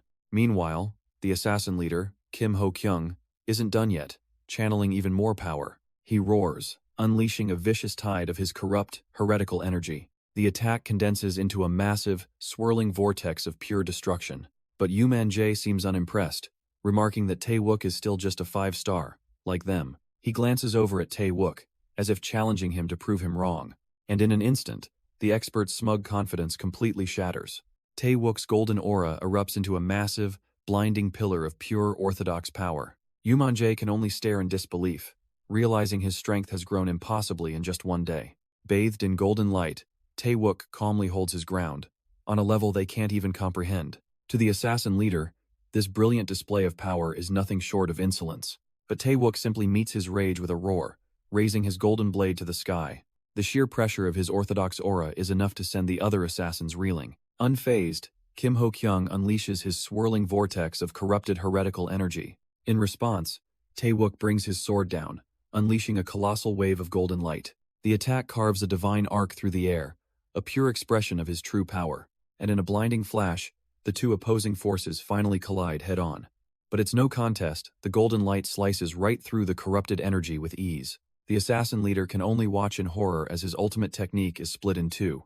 With a final, decisive push, Tae-wook's power completely overwhelms him. His golden orthodox power doesn't just clash with the heretical energy, it devours it whole. The assassin leader can only stare in disbelief, a cold sweat breaking on his brow. Tae-wook closes the distance in a flash, his blade glowing with righteous fury. He makes it clear there will be no escape from this judgment. But his sword doesn't just cut, it plunges directly into the source of his opponent's power. Kim Ho-kyung gasps as the blade makes contact, a searing shock running through him. To his horror, the dark purple tendrils of his own energy begin to unravel and flow directly into Tae-wook's sword, siphoning his strength away. The other assassins watch, paralyzed, struggling to comprehend what's happening. They realize this isn't a fight, it's a demonstration by someone who is anything but ordinary. With his eyes glowing a cold red, Tae-wook laments his opponent's fall into heresy. He stands over the defeated assassin, declaring that this fate is one he brought upon himself. Today, he will act on behalf of the Seonseongyi and cleanse the corrupt factions. Without a moment's hesitation, he raises his blade high into the air and brings it crashing down, a brutal strike that pierces the leader through. The man can only choke on his own blood as his life comes to a violent end. The deed is done, and Tae-wook walks away from the corpse without a second glance. He then turns his attention to the others, demanding the next challenger step forward. The remaining assassins freeze in absolute terror, knowing that rushing him would be suicide. Growing impatient, he roars for them to come out and face their judgment now. Seeing their leader fall, the remaining assassins quickly change their tune, begging him to calm down. But Tae-wook cuts to the chase, demanding to know about the high-grade soul elixir they were after. The assassin realizes negotiation is pointless and screams for his men to scatter and run for their lives. But as they flee, the adrenaline finally wears off, and Tae-wook stumbles, his body screaming in protest. Ha-yeon-jae, who had been waiting patiently, sees him collapse and asks with concern if he's hurt. He quickly straightens up, hiding his pain and telling her it's time to remove the needles. She calmly agrees as he gently pulls the acupuncture needle from her shoulder. He asks if she's feeling better, but she can see right through his act, worried that he's the one pushing his limits. Tae-wook immediately dismisses the idea of resting, warning that Butler Lee could find them at any moment. With no time to spare, he helps her to her feet, and the two prepare to make their escape together. Meanwhile, a car speeds along a remote road, carrying news of the failed mission. Inside, The Lee family's subordinate confirms that Kim Ho-kyung has been defeated by Tae-wook. The patriarch scoffs at their weakness, annoyed they didn't just overwhelm him with numbers. With his pawns having failed him, he decides it's time to get involved personally. Stepping out of the vehicle, he straightens his tie, prepared to make an appearance. At the same time, Tae-wook supports a weary Ha-yun-jae through the woods. But he's barely holding on, admitting to himself that his energy is completely spent. She can see the strain on his face, quietly hoping they can get out of this alive. Just as their hope begins to fade, they spot the city skyline through the trees. And right on cue, their escape vehicle pulls up to the roadside, their salvation in sight. But just as relief sets in, both Tae-wook and Ha-yun-jae freeze, sensing a sudden presence. Their escape route is completely cut off by a line of men in suits. The Lee family patriarch stands front and center, smugly greeting the boy who's caused him so much trouble. Ha-yun-jae asks what they should do, but Tae-wook knows fighting now would be a huge mistake. The patriarch and his men begin to advance, mocking Tae-wook for surviving so long. But our hero scoffs right back, insulting the man for sending such weak subordinates to do his dirty work. The patriarch just grins, admitting that's precisely why he came personally, thinking Tae-wook's growth is a real problem. Tae-wook pulls Ha-yun-jae behind him, readying his sword, knowing one wrong move could be fatal. Still, he keeps up the bravado, telling the old man he's even more disappointed if that was supposed to be a threat. The patriarch finally loses his patience, calling Tae-wook's bluff and dropping into a combat stance. But just as he's about to strike, the patriarch freezes, his eyes wide with disbelief. Tae-wook and Ha-yun-jae are just as confused by his sudden hesitation, because another group has arrived, creating a tense three-way standoff in the clearing. Their leader steps forward, a man named Ha Won-gyu, radiating the power of an early 8, Star Realm Master. Ha-yun-jae's face lights up with recognition and relief. This powerful man is her uncle. With his entourage, he calmly walks right between the two factions, shielding his niece. He fixes the patriarch with a cold stare, demanding to know what he's doing to Yan-jae. The old man starts sweating, stammering that he only had business with Tae-wook, shocked to see someone from the capital. Her uncle's expression doesn't change, as he declares he also has business here and suggests they leave. The patriarch desperately cites his superiors, but his authority has vanished, much to Tae-wook's amusement. Ha Won-gyu's face hardens, processing the name the patriarch just dropped, the Shim family. The old man proudly confirms it, name-dropping one of the capital's top 10 families to save face.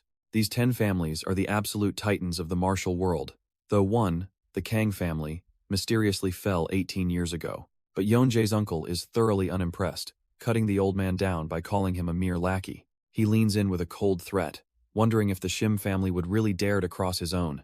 The patriarch's confidence instantly evaporates, leaving him sweating and speechless. Having completely crushed the man's authority, Ha Won-gyu simply turns his back on him. His attention shifts to his niece, his tone softening as he suggests they head to a hotel to talk. But then he points, his expression serious again, insisting that Tae-wook must come with them. As they walk away, Yan-jae begins to explain everything, revealing the Lee family even hired a heretic to kill Tae-wook. But their quiet departure is suddenly interrupted. The head of the Lee family appears, pointing and demanding they leave Tae-wook. Ha Won-gyu lets out a sigh, annoyed that this man is forcing his hand in front of Yeon-jae. The patriarch, however, is brimming with confidence, flaring his own powerful aura. He scoffs, wondering if this is the power of the 8, Star Realm until his body freezes solid. An immense, invisible pressure suddenly wraps around him, locking him in place. The sheer force slams into him from all directions, a torrent of pure energy. Blood bursts from his mouth as he's crushed, utterly defeated without a single touch. The ground cracks beneath his feet as he collapses, his power completely broken. Ha Won-gyu's subordinates merely watch, completely unfazed by the one-sided beatdown. The patriarch's men immediately hit the floor, begging for their lives in utter terror. But Ha Won-gyu waves them off with disdain, having no time for such small fry. They waste no time scrambling to their feet, dragging their broken leader away from the monster who defeated him. Tae-wook watches them go, impressed by the sheer power needed to destroy a master's Dantian so effortlessly. With the trash taken out, Ha Won-gyu turns to Yeon-jae, asking if the display surprised her. Tae-wook steps forward, offering a respectful martial salute to thank the man for his help. Ha Won-gyu deflects the praise, telling him the thanks should go to Yeon-jae's father instead. The mention of her dad sends a jolt of surprise through Yeon-jae. Her mind immediately jumps to the worst conclusion that her father sent someone to drag her back home. But Ha Won-gyu just smiles, reassuring her that her father is far too busy to come personally. And with that, Yeon-jae suggests they hurry, as her father must be waiting. But as they walk, Ha Tae-yong throws a sideways glare, his thoughts dripping with contempt. He scoffs internally, seeing Tae-wook as nothing more than a freeloader riding on connections. Soon enough, they're all seated before Yeonjae's father, who immediately starts berating her. Ha Young-ok explodes, furious that she ran away and needed her uncle to bail her out of trouble. Yeonjae mutters under her breath that she won't return until he cancels the cancellation of her engagement. Her father roars, demanding to know what she's mumbling about, his patience clearly gone. But she just plays it off with a smile, quickly pivoting to the martial arts tournament. She proudly announces that Tae-wook didn't just participate, he took first place and is heading to the capital. Suddenly, her father's entire demeanor shifts, and he admits he was too Tae-wook is immediately suspicious, wondering about the sudden change in attitude. Yeonjae, on the other hand, is overjoyed, thinking this means her father finally approves. But Ha Young-ok cuts in with a grim warning about the dangers of the upcoming tournament. He claims that someone with Tae-wook's background has no real chance of survival, and so he makes his move, offering Tae-wook a place in the Ha family. If he joins them, he'll not only get their protection but also his blessing for the marriage. The very idea of marriage sends a blush creeping across Yeonjae's face. Unfazed, Tae-wook cuts straight to the point, asking what he needs to do. With a condescending smile, her father lays out the condition. Give up everything. Even Yeonjae is floored by the demand, calling out to her dad in disbelief. The insulting condition makes Tae-wook's expression turn to ice. He stands abruptly, realizing her father only wants to control his power, and flatly refuses. With a cold courtesy, he thanks the man for his time and prepares to take his leave. Ha Young-ok can't believe it, questioning if the boy truly grasps what he's throwing away. But Tae-wook is firm, appreciating the gesture but insisting he has his own plans. He then turns to Yeonjae, promising they'll discuss marriage after he's become a better man on his own terms. With a final, respectful nod, he turns to walk out of the room. Panicked, Yeonjae cries out his name, desperate to stop him from leaving. But her father's voice cuts through with a venomous threat, warning his life is forfeit without their protection. For just a split second, Tae-wook's steps come to a halt. But Tae-wook doesn't even bother to turn around, casually brushing off the pathetic threat. The sheer audacity sends Ha Young-ok into a rage, while Yeonjae looks on in disbelief. Finally, finding her voice, she steps forward, accusing her father of using her for his own ambitions. She lays it all out how he once scorned the engagement but now clings to it, questioning if he ever saw her as a daughter. He roars back, demanding she stop, but his anger is met with her cold, crushing disappointment. Having said her piece, Yeonjae turns her back on him, leaving her father stunned. Just then, another man, Ha Won-gyu, enters the room, calmly asking why everyone is yelling. Ha Jung-ok tries to claim it's a family matter, but Won-gyu agrees with his niece, pointing out his brother's obsession. Desperate, the patriarch insists his actions are all for Yeonjae's sake, a flimsy excuse. But Won-gyu has heard enough, dismissing the lie before turning and walking away. Won-gyu coldly asks his brother if he really thinks he can act alone without the family support. He then sits, declaring with grim satisfaction that his own actions were completely justified. Meanwhile, Yeonjae walks with Tae-wook, worriedly asking if he's angry over what her father said. Tae-wook smoothly reassures her, claiming he's fine and only left because his uncle called him out. The recent chaos, however, has convinced him of one thing. She is safest within the family. But Yeonjae refuses to let him face this burden by himself, taking his hand in hers. She looks him in the eye, determined to stay by his side, no matter how dangerous it gets. Tae-wook is taken aback by her resolve, a faint smile gracing his lips as he starts to object. But their intimate moment is abruptly broken by a sharp cough from the end of the hall. It's Ha Won-gyu, and his simple question, "Why did you come out?" exposes Tae-wook's well-intentioned lie.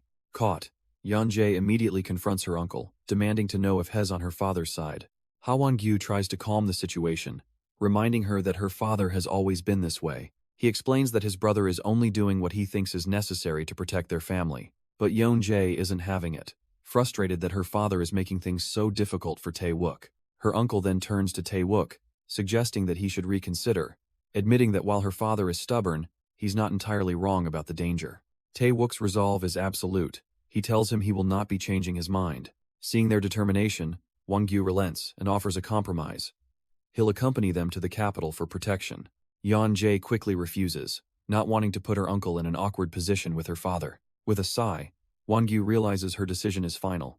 She is committed to following Tae-wook.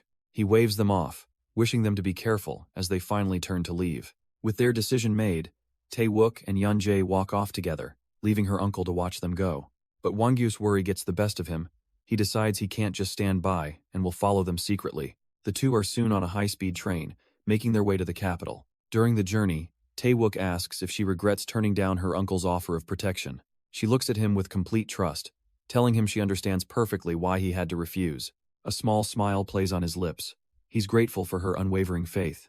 But their movements have not gone unnoticed, and news has already reached a powerful estate in the city. The association head calmly receives the report, his expression unreadable. Elsewhere, the head of the Lee family is absolutely furious to hear the Ha family got involved. He rages about their interference despite the broken engagement, as his subordinate confirms their own men did nothing to provoke it. He seethes, wondering if the Ha family is intentionally disrespecting his entire clan. Wasting no time, he makes a call, vowing that Kang Tae-wook will not get away with this.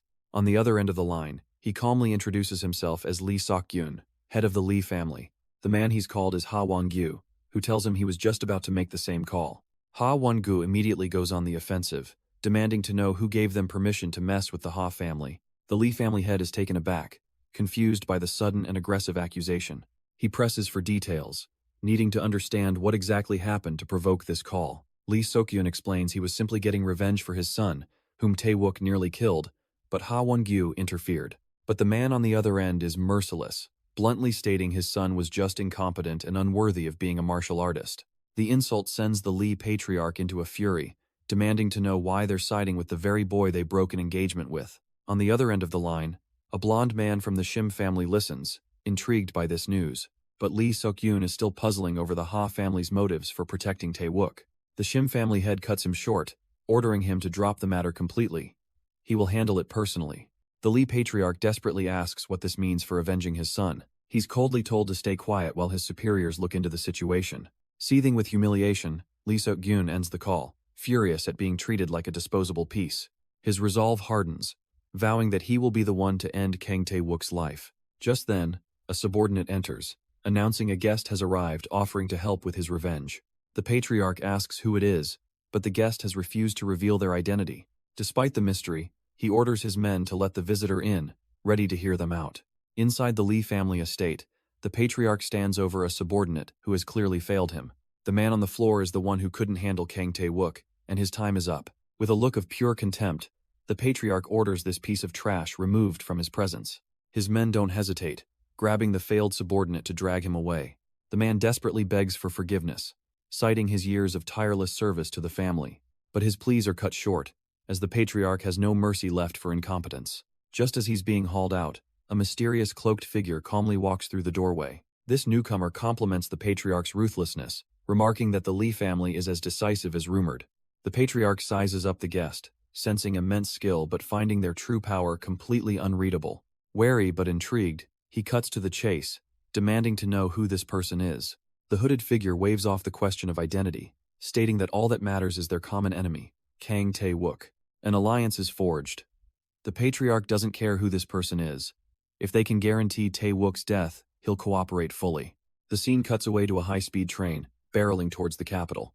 And on that very train, Tae-wook and Ha Yun-jae are enjoying a rare, quiet moment together. But their peaceful journey is about to be violently interrupted. The train suddenly lurches to a halt, throwing passengers from their seats in a wave of chaos and confusion. Yun-jae steadies herself, noting the sudden stop, but Tae-wook's senses are already screaming that this is no accident. He calmly tells her not to worry, promising to see what's going on. Elsewhere, the Lee family patriarch realizes Yun-jae is on the same train and immediately orders his men to assess any threats. A flighty attendant announces a vehicle malfunction, asking all passengers to disembark right into the heart of an ambush. Tae-wook's instincts flare up. This whole situation feels wrong, far too convenient. The attendant smoothly explains the 30-minute delay, offering to guide them to a waiting room. Trusting his gut over her words, he follows her onto the platform, Yun-jae close by his side. He leans in, quietly warning her that something is off and to be ready to run at a moment's notice. She leads them down a sterile hallway towards a set of closed doors, the trap now perfectly set.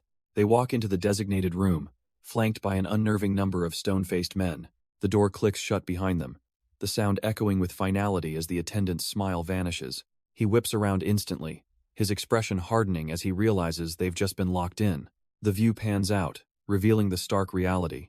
They are in a wide, empty chamber, completely surrounded. A wall of hostile fighters closes in, their leader stepping forward with a cold, predatory gaze. Tae-wook remains completely unfazed, calmly asking the man to identify himself. But this face is one he should remember. The head of the Lee family, here for payback. Tae-wook can only scoff, mocking the man's diligence in setting this elaborate trap. Done with the talk, the patriarch erupts in a storm of blue energy, screaming for vengeance for his son. For a split second, Tae-wook is genuinely surprised.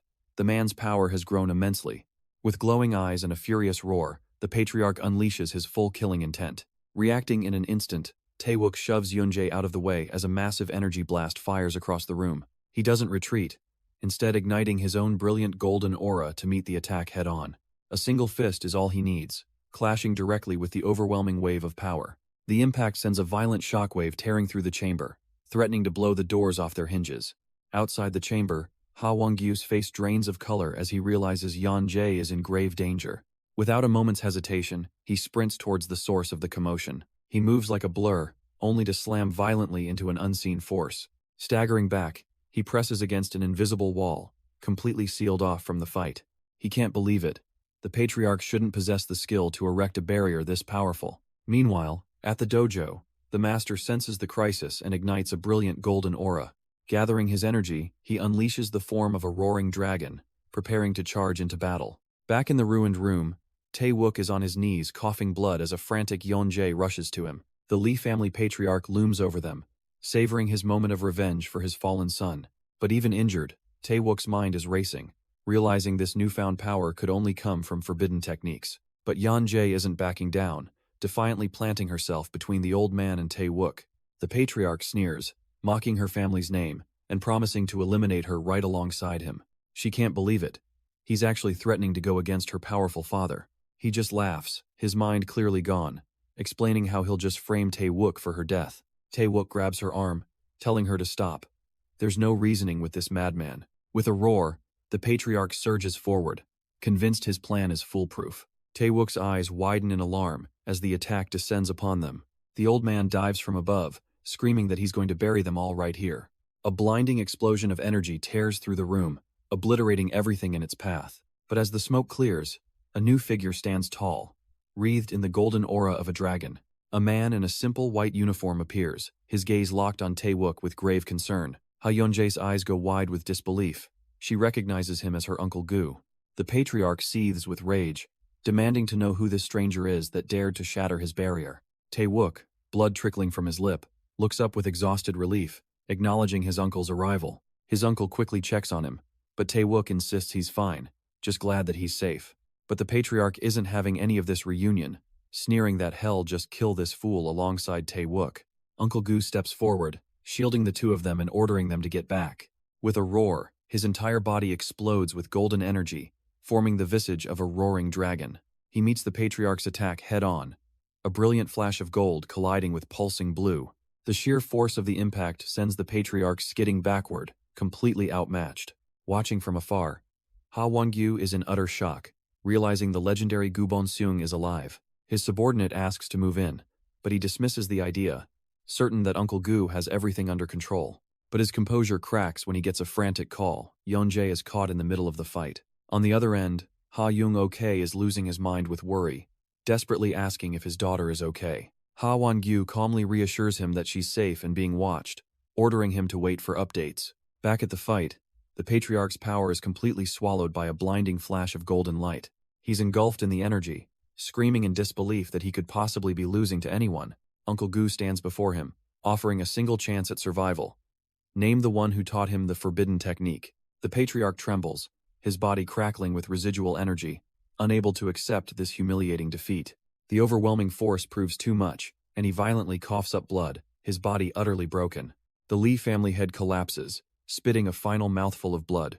Uncle Gu calmly explains that this is simply the price for using forbidden techniques. He brought this upon himself. He then turns to the remaining subordinates, telling them to step aside if they have no intention of fighting. The message is received loud and clear, as the men can only stand frozen in the distance. But from the shadows, a hooded figure watches, noting that the legendary Gubon-seung has finally made his move. Later, in the quiet solitude of a traditional estate, the real discussion begins. Uncle Gu presents a sword, a magnificent blade that looks eerily familiar. Tae-wook looks from the sword on the table to the one he carries, realizing they are identical. Gu explains that he and Tae-wook's father once carried these twin blades, a pair that unlocks its true power when used together. The weight of this legacy settles on Tae-wook as his hand rests on the hilt of his own sword. But in a surprising turn, Uncle Gu offers the second legendary blade not to Tae-wook, but to Ha Yeon-jae.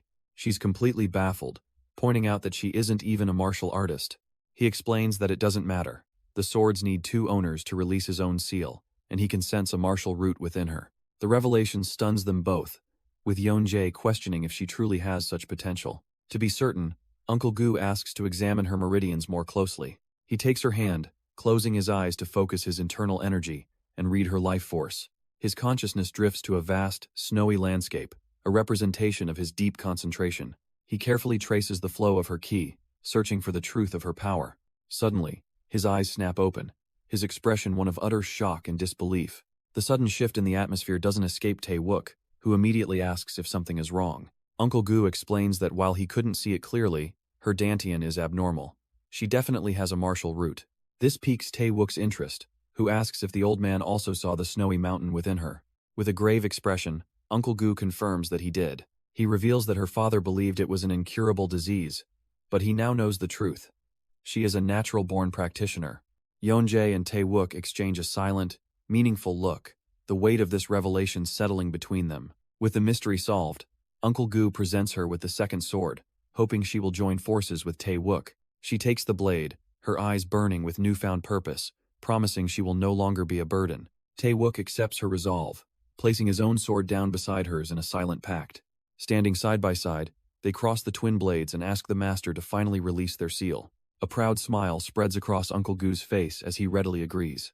The swords are set, planted in the ground before the two new partners and their master. With a swift motion of his hands, Uncle Gu begins to channel his powerful energy. The twin blades immediately respond, vibrating as a brilliant blue aura erupts from them. He instructs the two of them to stretch out their hands and connect with the weapons. As they obey, his energy flows through them, linking them directly to the swords. A drop of blood from each hand falls onto the crossguards, sealing the pact. The released power surges violently, whipping around the new wielders in a vortex of light. With the connection established, Uncle Gu gives them the final command to draw the swords. They pull the blades free, as he proudly announces the seal is broken. The spirits have accepted their masters. Unbound at last, the twin swords hum with a deadly and immense power. A confident smirk plays on Tae-wook's face. He can already feel the immense energy thrumming within the blade. Ha Yeon-jae agrees, her expression more solemn as she senses the same overwhelming power. But their benefactor isn't finished yet, telling Tae-wook there is one more gift for him. He presents an ancient-looking tome, the Thousand Li Secret Manual. With this, Uncle Gu declares that he has finally fulfilled the duty entrusted to him by Tae-wook's father.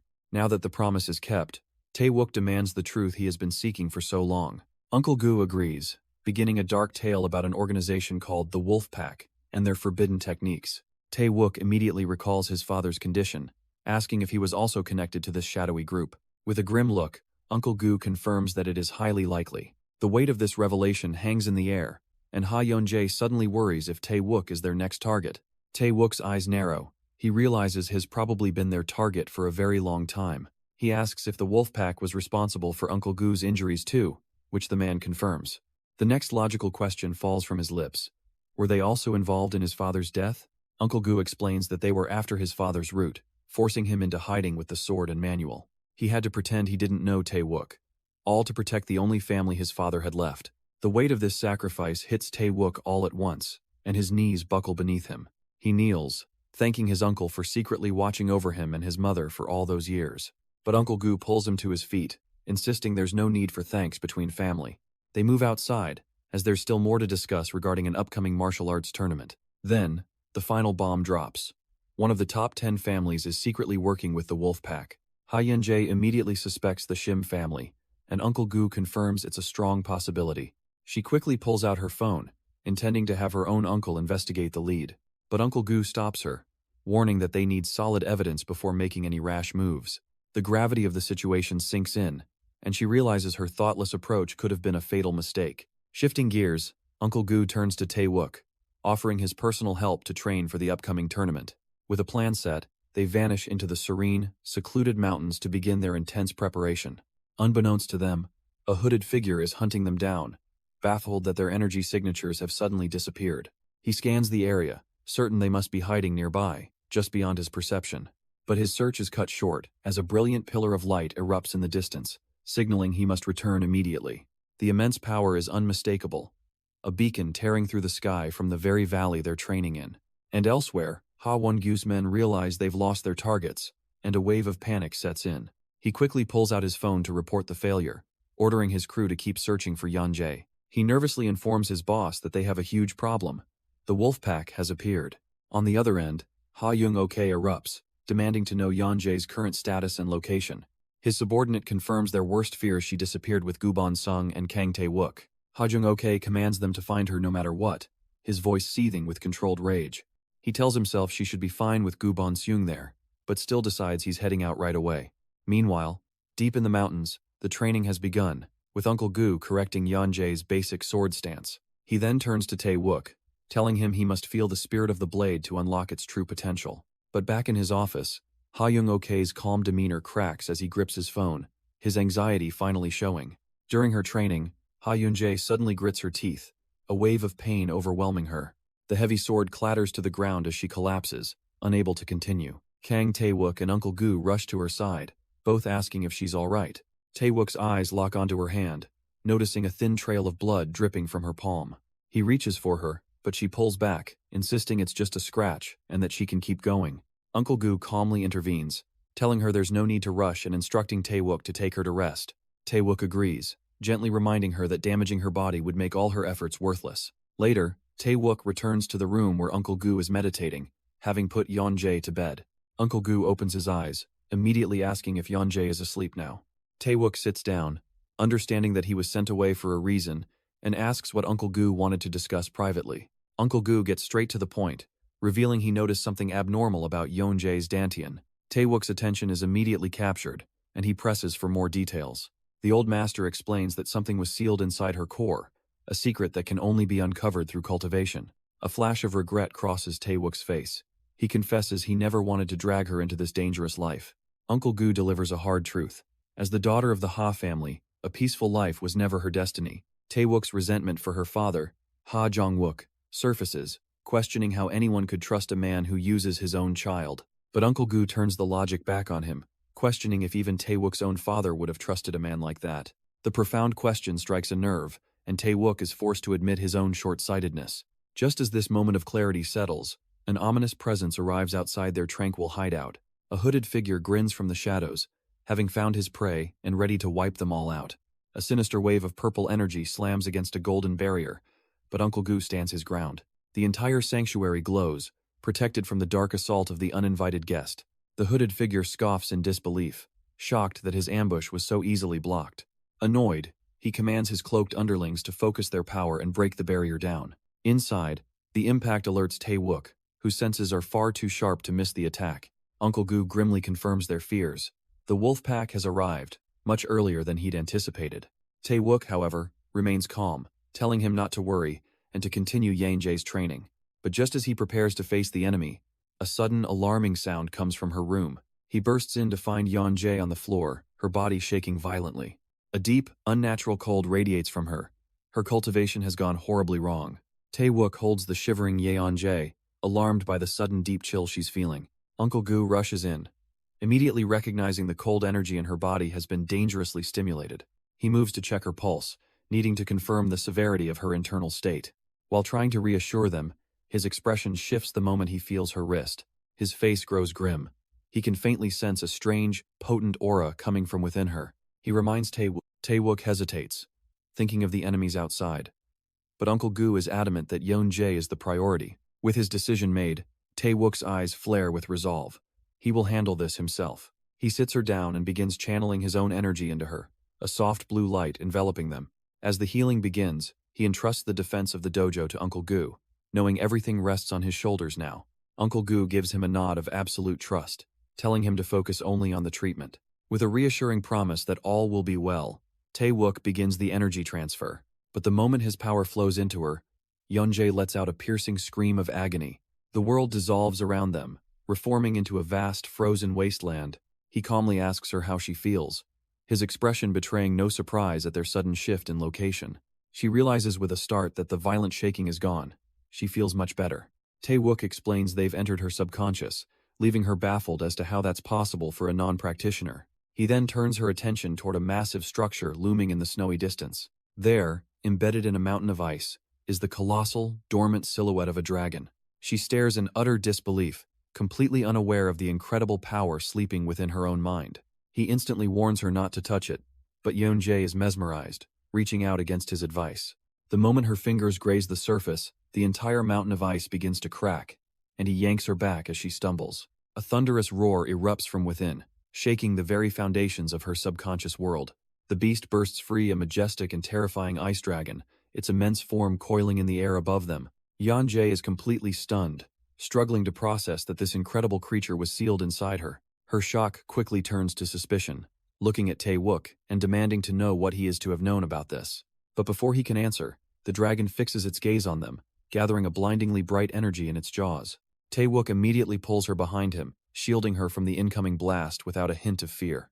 Yet the beam of light streams harmlessly past, as a voice echoes directly into his mind. It has been waiting for him. This changes everything. He turns back to Yeon-jae, a deep sense of confusion dawning on his face. To his utter confusion, Yeon-jae's body begins to float, enveloped by the dragon's chilling aura. The great beast turns to her, its voice echoing with ancient sympathy, acknowledging all the suffering she has endured. Tae-wook watches, realizing this power isn't trying to harm her, it's trying to resonate with her. As the energy settles, shimmering scales begin to materialize on her skin, a sign of a profound change. His eyes widen in disbelief. He understands exactly what this transformation signifies, and it's impossible. Yeon-jae suddenly becomes aware of her own body, feeling the strange new growths on her head in a wave of panic. He calmly reaches out to inspect one of the newly formed horns, his analytical mind overriding the shock. But the ice dragon roars in protest, warning him that a dragon's horns are the very symbol of their honor. This confirms Tae-wook's suspicion. He recalls legends of the divine dragon race, a people thought to be long extinct. The dragon scoffs at this idea, revealing the truth. The heir of the dragons hasn't disappeared. She's standing right next to him. Yeon-jae reels from the revelation, struggling to accept she is the fabled heir. Tae-wook connects the dots, explaining that her mysterious illness was her body struggling to contain this awakening power. The majestic ice dragon confirms his deduction with a simple, resounding truth. A surge of energy fills Yeon-jae, and with a newfound resolve, she feels ready to finally fight alongside him. But their moment is shattered by the sound of an ambush from outside. A group of mysterious, hooded figures suddenly appears, their intentions clearly hostile. They block the only exit, their leader declaring that no one is walking out of here alive. Uncle Gus' expression hardens as he senses the immense danger from the intruders. Wiping a trickle of blood from his lip, he steps forward, vowing to protect them both. He unleashes a golden barrier around them, entrusting the coming battle to Tae-wook. With his duty clear, Uncle Gu steps out of the dojo, ready to face the threat head-on. He finds the hooded assassins waiting, their leader smugly declaring that their hiding spot has been found. The leader sneers, ordering his men to search the area because their true target, Kang Tae-wook, must be here. Uncle Gus' patience evaporates, his own energy flaring as he furiously questions their audacity. But the leader is unimpressed, unleashing a sinister purple aura and commanding his forces to attack. As the battle erupts outside, a brilliant light flashes from within the dojo. Inside, the ice dragon speaks directly to Yeon-jae, telling her the time has come to restore the glory of her race. With newfound determination, she accepts her destiny, promising to give it her all. The dragon then turns its attention to Tae-wook, sensing his own connection and offering him a portion of its power. A silent understanding passes between them as they both receive the dragon's blessing. With their power-up complete, Tae-wook admits he's shocked to learn Yeon-jae is from the dragon race, but her focus is elsewhere. A sudden, violent crash from outside snaps them to attention, and Tae-wook realizes something has happened to Uncle Gu. His fears are confirmed as the hooded leader stands over Uncle Gu's broken body, mocking his persistence. The villain sneers, promising that the others will soon join their fallen guardian in death. He raises his foot for one final, brutal stomp. The crushing impact lands, and Uncle Gu can only let out a final, blood-choked gasp. As his life fades, his eyes stare up into nothingness. A peaceful vision of a final farewell flashes through his mind as he accepts his fate. With a last, silent breath, the life drains from his face. The hooded leader, wiping blood from his hand, orders his men to move in and find their true targets. But just as they prepare to move, they're interrupted by an unexpected arrival. A calm voice cuts through the air, as Kang Tae-wook and Ha Yun-jae appear, telling them their search is over. But their confident demeanor shatters when they see the still, bloodied form of Uncle Gu on the ground. A cry of pure disbelief and horror rips from their throats, the terrible truth crashing down on them. The hooded leader simply smiles, finally addressing Kang Tae-wook by his full name. That's the final trigger. Tae-wook explodes in a fit of rage, vowing to make him pay for this with his life. The assassin's smugness vanishes, replaced by cold sweat as he feels Tae-wook's power suddenly skyrocket. An unbelievable torrent of blue energy erupts from Tae-wook, swirling around him like a hurricane. In a single, devastating instant, the energy lashes out, tearing through the leader's subordinates. He can only stare in utter shock, unable to believe his entire crew was just wiped out in a flash. Just as Tae-wook is about to strike, Ha Yun-jae grabs him from behind, desperately trying to hold him back. The hooded assassin simply clenches his fist, trembling with a dark, confident energy. He shamelessly plants his foot on Uncle Gu's body, ordering Tae-wook to stand down. Tae-wook's eyes blaze with pure hatred, questioning the audacity of this defilement. The man then reveals his leverage, threatening to completely obliterate Uncle Gu's corpse. A wave of shock and fury washes over both Tae-wook and Yun-jae at the vile threat. The assassin watches them, certain that this will force them to cooperate. But Tae-wook calmly turns to Yun-jae, asking her to put her trust in him one more time. Seeing this, their enemy smirks, believing he's finally bent them to his will. He fails to see the cold, calculating promise of death brewing in Tae-wook's eyes. The assassin's confident smirk instantly vanishes, replaced by pure disbelief. Because instead of surrendering, Tae-wook explodes forward with a roar. Sword aimed to kill. The man barely manages to raise an arm, which is immediately sliced open for his trouble. Clutching his bleeding arm, he desperately orders his men to secure Uncle Gu's body. His cloaked minions surge forward, attempting to carry out their leader's command. But Yun-jae has had enough, her eyes flaring with cold fury as she intercepts them. She unleashes a whirlwind of icy energy, cutting down the assassins in a single, fluid motion. Now, standing guard over the fallen master, her draconic horns are on full display. A surviving minion collapses in terror, realizing he's looking at a member of the dragon race. The leader's mind goes blank, unable to process the impossible truth he just heard. The leader of the assassins is paralyzed by the revelation he just witnessed. Holding Uncle Gu's body, Yun-jae snaps at him, reminding the man that she is his opponent now. But suddenly, a blur of motion cuts between them. It's Tae-wook, vowing to never forgive the killer. The hooded man is blindsided as a strike of pure energy slams into him. Tae-wook has already run him through with a blade made of condensed aura. Yet, the assassin defiantly channels his own dark energy, refusing to accept defeat. He even boasts that after killing the great Gu Bon-sung, a kid like Tae-wook is nothing. A fatal mistake. Tae-wook's eyes flare with a cold, predatory light.